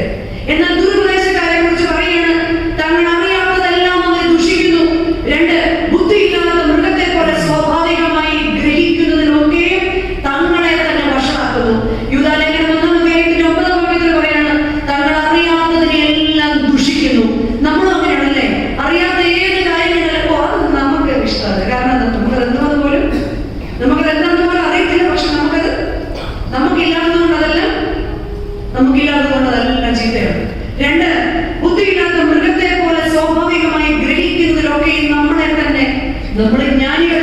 യിരെമ്യാ പ്രവാചകന്റെ പുസ്തകത്തിൽ പറയുന്നുണ്ട്, കുതിരപ്പടയ്ക്ക് പായുന്നത് പോലെ ഓരോരുത്തരും താന്താന്റെ വഴിയിൽ ഓടുകയാണ്. പെരിഞ്ഞാറയും കൊക്കും മീവൽ പക്ഷിയും അതിന്റെ മടങ്ങി വരവിന്റെ കാലം അറിയുന്നു. യഹോവയുടെ ജനമോ ഞങ്ങൾ ജ്ഞാനികൾ, യഹോവയുടെ ന്യായപ്രമാണം ഞങ്ങളുടെ ഉള്ളിലുണ്ട് എന്ന് പറഞ്ഞ് സ്വയം ഗ്രഹിച്ച് നടക്കുകയാണ്. ഞാൻ പറയുന്നതെല്ലാം എന്താണ്? ഇത് ശരിയാണ്. ഞാൻ പറയുന്നത് മാത്രമേ എന്തുള്ളൂ? ഞാൻ പറയുന്നത് മാത്രമേ എന്തേ ഉള്ളൂ? ഇങ്ങനെയുള്ളവരെ കുറിച്ച് സ്ലീഹ പറയുന്നത് അവർക്ക് അയ്യോ കഷ്ടം എന്നാണ്. വേദപുസ്തകത്തിൽ കൊണ്ടുവന്നാലേ കാണാൻ പറ്റുന്നേ ഉള്ളൂ. പക്ഷെ യൂദാലേഖനം 1:9 വീണ്ടും പറയാണ് അവർക്ക് അയ്യോ കഷ്ടം എന്നാണ് പറയുന്നത്. 11 വാക്യം, അവർക്ക് അയ്യോ കഷ്ടം. കാരണം അവരെങ്ങനെയുള്ളവരാണ്? അവർ കൈയിന്റെ വഴിയിൽ നടക്കുകയും ബിലെയാമിന്റെ വഞ്ചനയിൽ തങ്ങളെ തന്നെ ഏൽപ്പിക്കുകയും കോരഹന്റെ മത്സരത്തിൽ നശിച്ചു പോവുകയും ചെയ്യുന്നവരാണ്. അവർ കൈയിന്റെ വഴിയിൽ നടക്കുന്നവരാണ്. ഒരുപാട് കാര്യങ്ങളെല്ലാം അറിയാമെന്ന് പറയുന്ന പലരും കൈയിന്റെ വഴിയിൽ നടക്കുക. കൈയിന്റെ വഴിയുടെ പ്രത്യേകത എന്തായിരുന്നു? കടമകളെ ലംഘിച്ചവനാണ് കൈൻ. കടമകളെ ലംഘിച്ചവനാണ് കൈൻ. കൈൻ ഏത് കടമകൾ ലംഘിച്ചു? മാതാപിതാക്കളോടുള്ള കടമ ലംഘിച്ചു, സഹോദരങ്ങളോടുള്ള കടമ ലംഘിച്ചു. നമ്മളൊന്ന് ഓർത്തു നോക്കിക്കേ, വളർത്തി വലുതാക്കിയ മാതാപിതാക്കളോട് ഒന്നിച്ചു പോയി ഇരിക്കാനൊന്നും നമുക്ക് സമയമില്ല. കാരണം നമ്മൾ ജോലി ചെയ്തേ മതിയാവും. അതൊരു കുറ്റമേ അല്ല. നമ്മൾ ജോലി ചെയ്തേ മതിയാവും. അവരുടെ കണ്ണീരോടുള്ള പ്രാർത്ഥനയാണ് ഈ ദേശത്ത് നമ്മൾ എത്തിച്ചേർന്നത്. പക്ഷേ എന്റെ റെസ്പോൺസിബിലിറ്റി എന്റെ മാതാപിതാക്കളോട്, നാട്ടിലുള്ള ഏതെങ്കിലും സഹോദരൻ ഞാൻ ഏൽപ്പിച്ചു കൊടുത്തിരിക്കുകയാണോ? എന്റെ മാതാപിതാക്കളോട് എന്റെ റെസ്പോൺസിബിലിറ്റി ഞാൻ എങ്ങനെയാണ് ചെയ്യുന്നത്? എന്റെ മക്കളോട്, എന്റെ കൊച്ചുമക്കളോടൊക്കെയുള്ള റെസ്പോൺസിബിലിറ്റി ഞാൻ എങ്ങനെയാണ് ചെയ്യുന്നത്? ഇത് നമ്മളോട് തന്നെ ചോദിക്കണം. അല്ലെങ്കിൽ കൈയിന്റെ വഴിയിൽ നടക്കുന്ന കയ്യോ കഷ്ടം എന്ന് വിശുദ്ധ വേദപുസ്തകം പറയാണ്. നമ്മളെല്ലാം ഭക്തന്മാരാണ്. 1 യോഹന്നാൻ 4:20 വാക്യത്തിൽ പറയാണ്, ഒരുവൻ ദൈവത്തെ സ്നേഹിക്കുന്നു എന്ന് പറയുകയും തന്റെ സഹോദരനെ പകയ്ക്കുകയും ചെയ്യുന്നവൻ കള്ളനാകുന്നു എന്ന്. പലപ്പോഴും നമ്മുടെ പ്രശ്നം എന്താണെന്നറിയോ? നമുക്കുള്ളത് ആരും അറിയാൻ പാടില്ല. നമ്മളെങ്ങനെയാണ് പൊതിഞ്ഞ് നമ്മളിവിടുന്ന് ബ്രദറിന്റെ വീട്ടിൽ പോകുമ്പോൾ നേരത്തെ മക്കൾക്ക് ഇൻസ്ട്രക്ഷൻ കൊടുക്കും. എന്ത് ചോദിച്ചാലും അവരുടെ എന്ത് സംഭവിക്കും? ഇൻവിറ്റേഷൻ കൊടുക്കുമ്പോഴാണ് നമ്മുടെ കൂടെ പറഞ്ഞവരെ പോലെ നമ്മുടെ വീട്ടിൽ എന്ത് നടക്കുന്നതെന്ന് അറിയുന്നത്. എന്നിട്ട് കല്യാണം നടന്ന് എന്തെങ്കിലും പ്രശ്നമായി നിനക്ക് ഇത് അറിയാമെങ്കിൽ നീ എന്താടാ എന്നോട് പറയാനത് നീ ചോദിച്ചോ? കാരണം ആരും ഒന്നും അറിയാൻ പാടില്ല. തന്റെ സഹോദരനെ പോലും വിശ്വാസമില്ലാത്ത, സഹോദരങ്ങളെ പോലും വിശ്വാസമില്ലാത്ത ഒരു കാലഘട്ടത്തിൽ കൂടി നമ്മൾ കടന്നു പോകുന്നത്. ഞാൻ ദൈവത്തെ സ്നേഹിക്കുന്നു പറയുകയും സഹോദരനെ പകയ്ക്കുകയും ചെയ്യുന്നതിന് കള്ളന. കാരണം 1 യോഹന്നാൻ 4:12 വാക്യം പറയുന്നുണ്ട്, ദൈവത്തെ ആരും ഒരു നാളും കണ്ടിട്ടില്ല, നാം തമ്മിൽ സ്നേഹിക്കുമ്പോഴാണ്. ഇവിടെ വന്ന് സഹോദരങ്ങളായ അനേകരുണ്ട്. ഒരു അമ്മയുടെ വയറ്റിൽ പറഞ്ഞവരല്ല, പക്ഷെ സഹോദരങ്ങളായവർ. എന്നാൽ ഒരുവൻ ദൈവത്തെ സ്നേഹിക്കുന്നവൻ എങ്ങനെയാണ്? ദൈവത്തെ ആരും ഒരു നാളും കണ്ടിട്ടില്ല, നാം തമ്മിൽ സ്നേഹിക്കാൻ തയ്യാറാകണം. 2, ബിലെയാമിന്റെ വഞ്ചനകളിൽ തങ്ങളെ തന്നെ ഏൽപ്പിക്കുന്നവർ. സാമ്പത്തികമായി ബിലെയാമിന് എന്ത് സംഭവിച്ചു? രാജാവായ ബാലാക്ക് കുറച്ച് പണം തരാമെന്ന് പറഞ്ഞപ്പോഴത്തേക്ക് ബിലെയാം അതിന്റെ മുകളിൽ വീണു. മോവാബ്യ ജനം തെറ്റിപ്പോകാൻ എന്താണ് തന്ത്രം വേണ്ടതെന്ന് ദൈവത്തിന്റെ പ്രവാചകനായ ബിലെയാം ബാലാക്കിനോട് പറയുക ചെയ്യുന്നത്. പലപ്പോഴും പൈസയ്ക്ക് വേണ്ടി എന്തും ചെയ്യാൻ, അല്ലെ? താനിടാത്ത മുട്ടയ്ക്ക് മുകളിൽ അടയിരിക്കുന്ന തിത്തിരി പക്ഷിയോട് സമമെന്നാണ് യിരെമ്യാ പ്രവാചകൻ. ആർത്തിയുള്ള പണം നമുക്ക് ആവശ്യമാണ്. പണമില്ലാതെ നമുക്ക് ജീവിക്കാൻ സാധിക്കില്ല. എന്നാൽ പലപ്പോഴും ഈ പണം നമ്മളെ വല്ലാതെ ബിലെയാമിന്റെ വഞ്ചന പോലെ നമ്മളെ ആക്കി തീർക്കാറുണ്ടോ? ഇല്ലാത്തവരെ കാണുമ്പോൾ നമ്മൾ പറയും, ആർക്കാ ഇല്ലാത്തത്? നമ്മളെ ആശ്വസിപ്പിക്കുന്നില്ല കേട്ടോ. ആരുടെയെങ്കിലും കാര്യം നാട്ടിൽ നിന്ന് പറയും, ഞങ്ങളുടെ പള്ളിയോളം കൊടുത്തിട്ടുള്ള ആരുമില്ല. ഇപ്പൊ ആർക്കാ കഴിഞ്ഞു. ഓൾറെഡി നമ്മൾ എന്ത് ചെയ്തു? ജാമ്യം എടുത്തു. പിന്നെ നമ്മൾ എന്ത് ചെയ്യുന്നു?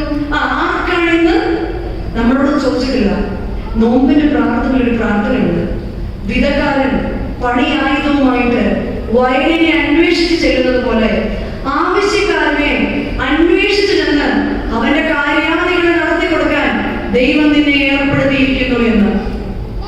വിധക്കാരൻ അല്ലെങ്കിൽ പണിക്കാരൻ പണിയായുധവുമായിട്ടാണ് ചെല്ലുന്നത്. അപ്പോൾ ആവശ്യക്കാരനെ ദൈവം നമ്മുടെ മുൻപിൽ കൊണ്ടെത്തിക്കും. ആവശ്യക്കാരനെ ദൈവം നമ്മുടെ മുൻപിൽ കൊണ്ടെത്തിക്കും. ഇന്നലത്തെ ഒരു ടെസ്റ്റിമണി പറയാനാണെങ്കിൽ, ഇവിടെ ഞങ്ങൾ പോകുന്ന വഴിക്ക് അലക്സിലെ വണ്ടി ഒന്ന് പെട്ടെന്ന് നിന്ന് പോയി. ബാറ്ററി എന്തിയോ സ്റ്റാർട്ട് ചെയ്യില്ല. അപ്പുറത്തെ കാറിൽ ഇറങ്ങിയ ഏതോ ഒരു രാജ്യക്കാരൻ ഇങ്ങോട്ട് ഒന്ന് നിർബന്ധിച്ചു ചോദിക്കുക എന്തോ വേണം. അവരവിടെ എല്ലാം ഓടി നടക്കുക, നമ്മളോട് ഒരു ബന്ധവുമില്ല. അപ്പുറത്തെ കണ്ടുവന്ന കുറെ പിള്ളേരെ നിർബന്ധിച്ച് അവൻ വിളിച്ചുകൊണ്ട് വന്നിട്ട് ഇതെല്ലാം റെഡിയാക്കി നോക്കി നിൽക്കുന്ന സമയം കൊണ്ട് നമ്മളെ പോലും അറിയാതെ ആവശ്യക്കാരന്റെ മുൻപില് ആ ദൂതനെ പോലെ വരുന്ന പലരെയും നമ്മൾ കണ്ടിട്ടുണ്ടെങ്കിൽ പലരുടെയും മുൻപിൽ ദൂതനാകുവാൻ, ദൈവത്തിന്റെ ദൂതന്മാരാകാൻ നമുക്ക് സാധിക്കണം. അവസാനമായി പറയുന്നു, കോരഹിന്റെ മത്സരത്തിൽ നശിച്ചു പോവുകയും ചെയ്യുന്നത്. ഇന്ന് പലപ്പോഴും നമുക്ക് സംഭവിക്കുന്നത് ഈ കോരഹിന്റെ മത്സരത്തിൽപ്പെട്ടിരിക്കുന്നവരാണ്.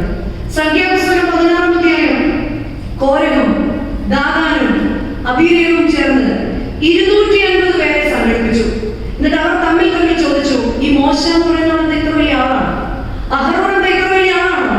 ഞങ്ങൾക്കില്ലാത്ത ഒരധികാരം അവർക്കില്ല. ദൈവം ഏൽപ്പിച്ചിരിക്കുന്ന അധികാരത്തെ ചോദ്യം ചെയ്യുന്ന ഒരു സ്വഭാവം നമുക്കുണ്ടോ? അങ്ങനെ എന്ത് സംഭവിക്കുന്നറിയോ? നമ്മളുടെ മേൽപ്പെട്ടക്കാരും നമ്മുടെ പട്ടക്കാരും ഒക്കെ നമ്മുടെ മുൻപില് വെറും 0 ആവാൻ തുടങ്ങിയത് എപ്പോഴാണെന്നറിയാമോ? വല്ലാതെ ചോദ്യം ചെയ്യൽ വന്നു കഴിഞ്ഞപ്പോഴാണ്. വല്ലാതെ പരസ്യമായിട്ട് നമ്മുടെ കയ്യിൽ ഒരു മെസ്സേജ് കിട്ടിയാൽ നമ്മൾ എന്ത് ചെയ്യും? നമ്മൾ ഗോസിപ്പോസ് ആണോ? ഇത് ഒരിക്കലുമല്ല. നമ്മുടെ എക്സ്ട്രാ ഡീസന്റ് ആണ്. പക്ഷെ എന്തെങ്കിലും ഒന്ന് കിട്ടണം. ബിൻസുവിനോട് ചായ കിട്ടുന്നുണ്ട്, നമ്മൾ സെൻഡ് ചെയ്തു. നീ ആരോട് പറയണ്ട, ഞാൻ നിന്നോടായതുകൊണ്ട് പറഞ്ഞതേ ഉള്ളൂ. അത് അടുത്ത ആൾക്ക് കൊടുത്തു. ഗോസിപ്പിങ്ങിലും ഫോർവേഡിങ് മാത്രമേ ഉള്ളൂ. അതിന്റെ അപ്ഡേറ്റഡ് വേർഷൻ ആണ് നമ്മൾ. എന്താ സംഭവിച്ചത്? എന്ത് കിട്ടിയാലും ചോദ്യം ചെയ്യുന്ന, വിമർശിക്കുന്ന ആരുടെ മുമ്പിൽ വെച്ച്? നമ്മുടെ മക്കളുടെ മുമ്പിൽ വെച്ച്. എന്ത് സംഭവിച്ചു? ഈ മോശ കമന്നു വീണ് പ്രാർത്ഥിച്ചു. മോശ 3-ാം വാക്യത്തിൽ 16-ാം അധ്യായം, സംഖ്യാപുസ്തകം 16-ാം അധ്യായത്തിന്റെ 3-ാം വാക്യത്തിൽ കമന്നു വീണ് പ്രാർത്ഥിച്ച് എഴുന്നേറ്റ് കോരഹിനോട് പറഞ്ഞു, വരിക, നമുക്ക് എല്ലാവർക്കും ധൂപകലശം എടുക്കാം, നമ്മളെല്ലാവർക്കും യഹോവയുടെ സന്നിധിയിൽ വീശാം. ധൂപം ഇട്ടു. അവരെല്ലാവരും വീശാനായിട്ട് ആരംഭിച്ചു. മോശ അപ്പോഴും പറയുന്നുണ്ട്, അല്ല, യഹോവയുടെ തിരഞ്ഞെടുപ്പാണിത്. കോരഹപുത്രന്മാർ അത് സമ്മതിച്ചില്ല. പെട്ടെന്ന് മോശയ്ക്ക് യഹോവയിൽ നിന്ന് അരുളപ്പാടുണ്ടായി. മോശ തന്നെ ജനത്തോട് പറഞ്ഞു, കോരഹിന്റെ സന്നിധിയിൽ നിന്നും ദാഥാന്റെ അടുത്ത് നിന്നും അബീരവിന്റെ അടുത്ത് നിന്നും മാറി നിൽക്കുക. ഇസ്രായേൽ ജനം അവിടെ നിന്ന് മാറി നിന്നു. ഭൂമി പിളർന്നു. കോരഹും ദാഥാനും അബീരവും ഭൂമിക്ക് അടിയിലേക്ക് പോയി. വീണ്ടും ഇരിക്കുകയാണ്. 250 പേര് വീശി ധൂപം വീശിക്കൊണ്ടിരിക്കുകയാണ്. പെട്ടെന്ന് മോശ പറഞ്ഞു, മാറി നിൽക്കുക. ഈ 209 പേരുടെയും ധൂപം ആളിക്കത്തി അവർ വെന്ത് നശിച്ചു പോയി.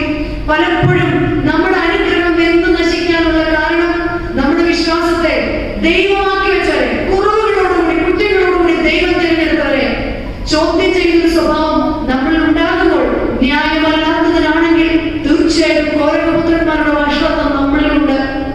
ചിലപ്പോൾ നിങ്ങൾ അത് വിളിക്കത്തില്ല, എന്റെ ഇഷ്ടമില്ല. പക്ഷെ വേദപുസ്തകം പറയുന്ന നമ്മുടെ തലമുറയുടെ മുൻപില് ദൈവം ഏൽപ്പിച്ചിരിക്കുന്ന തറവാട്ടിൽ ഭവനത്തിൽ നിന്ന് കാണാൻ സാധിക്കുന്നത് അപ്പനെ ദൈവം അപ്പനായിട്ട് അധികാരം കൊടുത്തിരിക്കുക. പക്ഷെ നിങ്ങൾ പോലും അറിയാത്ത ഒരു സൈഡ് പാനൽ വീട്ടിൽ ഓടുന്നുണ്ട്. നമ്മുടെ വിചാരം നമ്മളാണ് അവിടുത്തെ പവർ എന്നാണ്. പക്ഷെ വേറൊരു പാനല്, അപ്പനറിയാത്ത, അപ്പന് സ്ഥാനം കൊടുക്കാത്ത രീതിയിലുള്ള ചർച്ചകളും ചിന്തകളും നമ്മുടെ ഇടയിൽ ഉണ്ട് എങ്കിൽ, നമ്മള് മനഃപൂർവ്വം അപ്പന്റെ അധികാരത്തെ ഫൂളാക്കുന്നുണ്ടെങ്കിൽ തീർച്ചയായിട്ടും കോരഹിനോടും ദാഥാനോടും അബീരവിനോടും ചെയ്തതുപോലെ ഭൂമി പിളർന്ന് നമ്മുടെ അനുഗ്രഹങ്ങൾ താഴ്പോകും. തിരിച്ച് അമ്മയ്ക്ക് അർഹിക്കുന്ന പരിഗണന നമ്മൾ കൊടുക്കാതിരിക്കുന്നുണ്ടെങ്കിൽ, മക്കളെ പരിഗണന നമ്മൾ കൊടുക്കാതിരിക്കുന്നുണ്ടെങ്കിൽ തീർച്ചയായിട്ടും ഭൂമി പിളർന്ന് താഴേക്ക് പോകും. ആകയാൽ പ്രിയമുള്ളവരെ, നമ്മുടെ മുന്നിൽ വെച്ചിരിക്കുന്ന ഈ രക്ഷയെ ഗണ്യമാക്കാതെ പോയാൽ, ഇത്ര വലിയ രക്ഷയെ, ക്രൂശിൽ നേടുന്ന രക്ഷയെ, സ്വരൂപത്തിന് സാദൃശ്യത്തിൽ സൃഷ്ടിക്കപ്പെട്ട മനുഷ്യൻ പാപത്തിന്റെ അഗാധമായ ഗർത്തത്തിൽ നിബന്ധിച്ചു പോയപ്പോൾ പറുദീസയുടെ അനുഭവത്തെ നമുക്ക് നൽകി അതിനെ ബഹിഷ്കരിച്ച മനുഷ്യനെ വീണ്ടും ന്യായപ്രമാണത്താലും പ്രവാചകന്മാരായും മനുഷ്യരെ വീണ്ടെടുക്കാൻ ശ്രമിച്ചിട്ട് അത് സാധിക്കാതെ വന്നപ്പോൾ പിതാവായ ദൈവം മാലാഖമാരുടെ നാട്ടിൽ നിന്ന് ക്രോവകൾ വഹിക്കുന്ന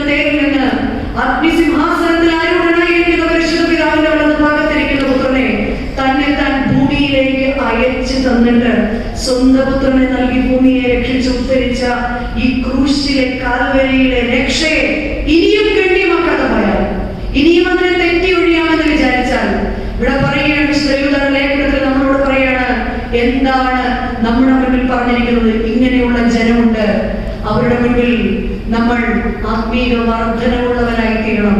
അതാണ് നമ്മളെ ഏൽപ്പിച്ചിരിക്കുന്ന മാതൃകാ ജീവിതം. വീണ്ടും പറയുകയാണ്, നമുക്ക് ചില നിയോഗങ്ങളുണ്ട്, അനേകരെ ക്രിസ്തുവിലേക്ക് ആദായപ്പെടുത്തുവാൻ. അതാണ് നമ്മുടെ ദൗത്യം.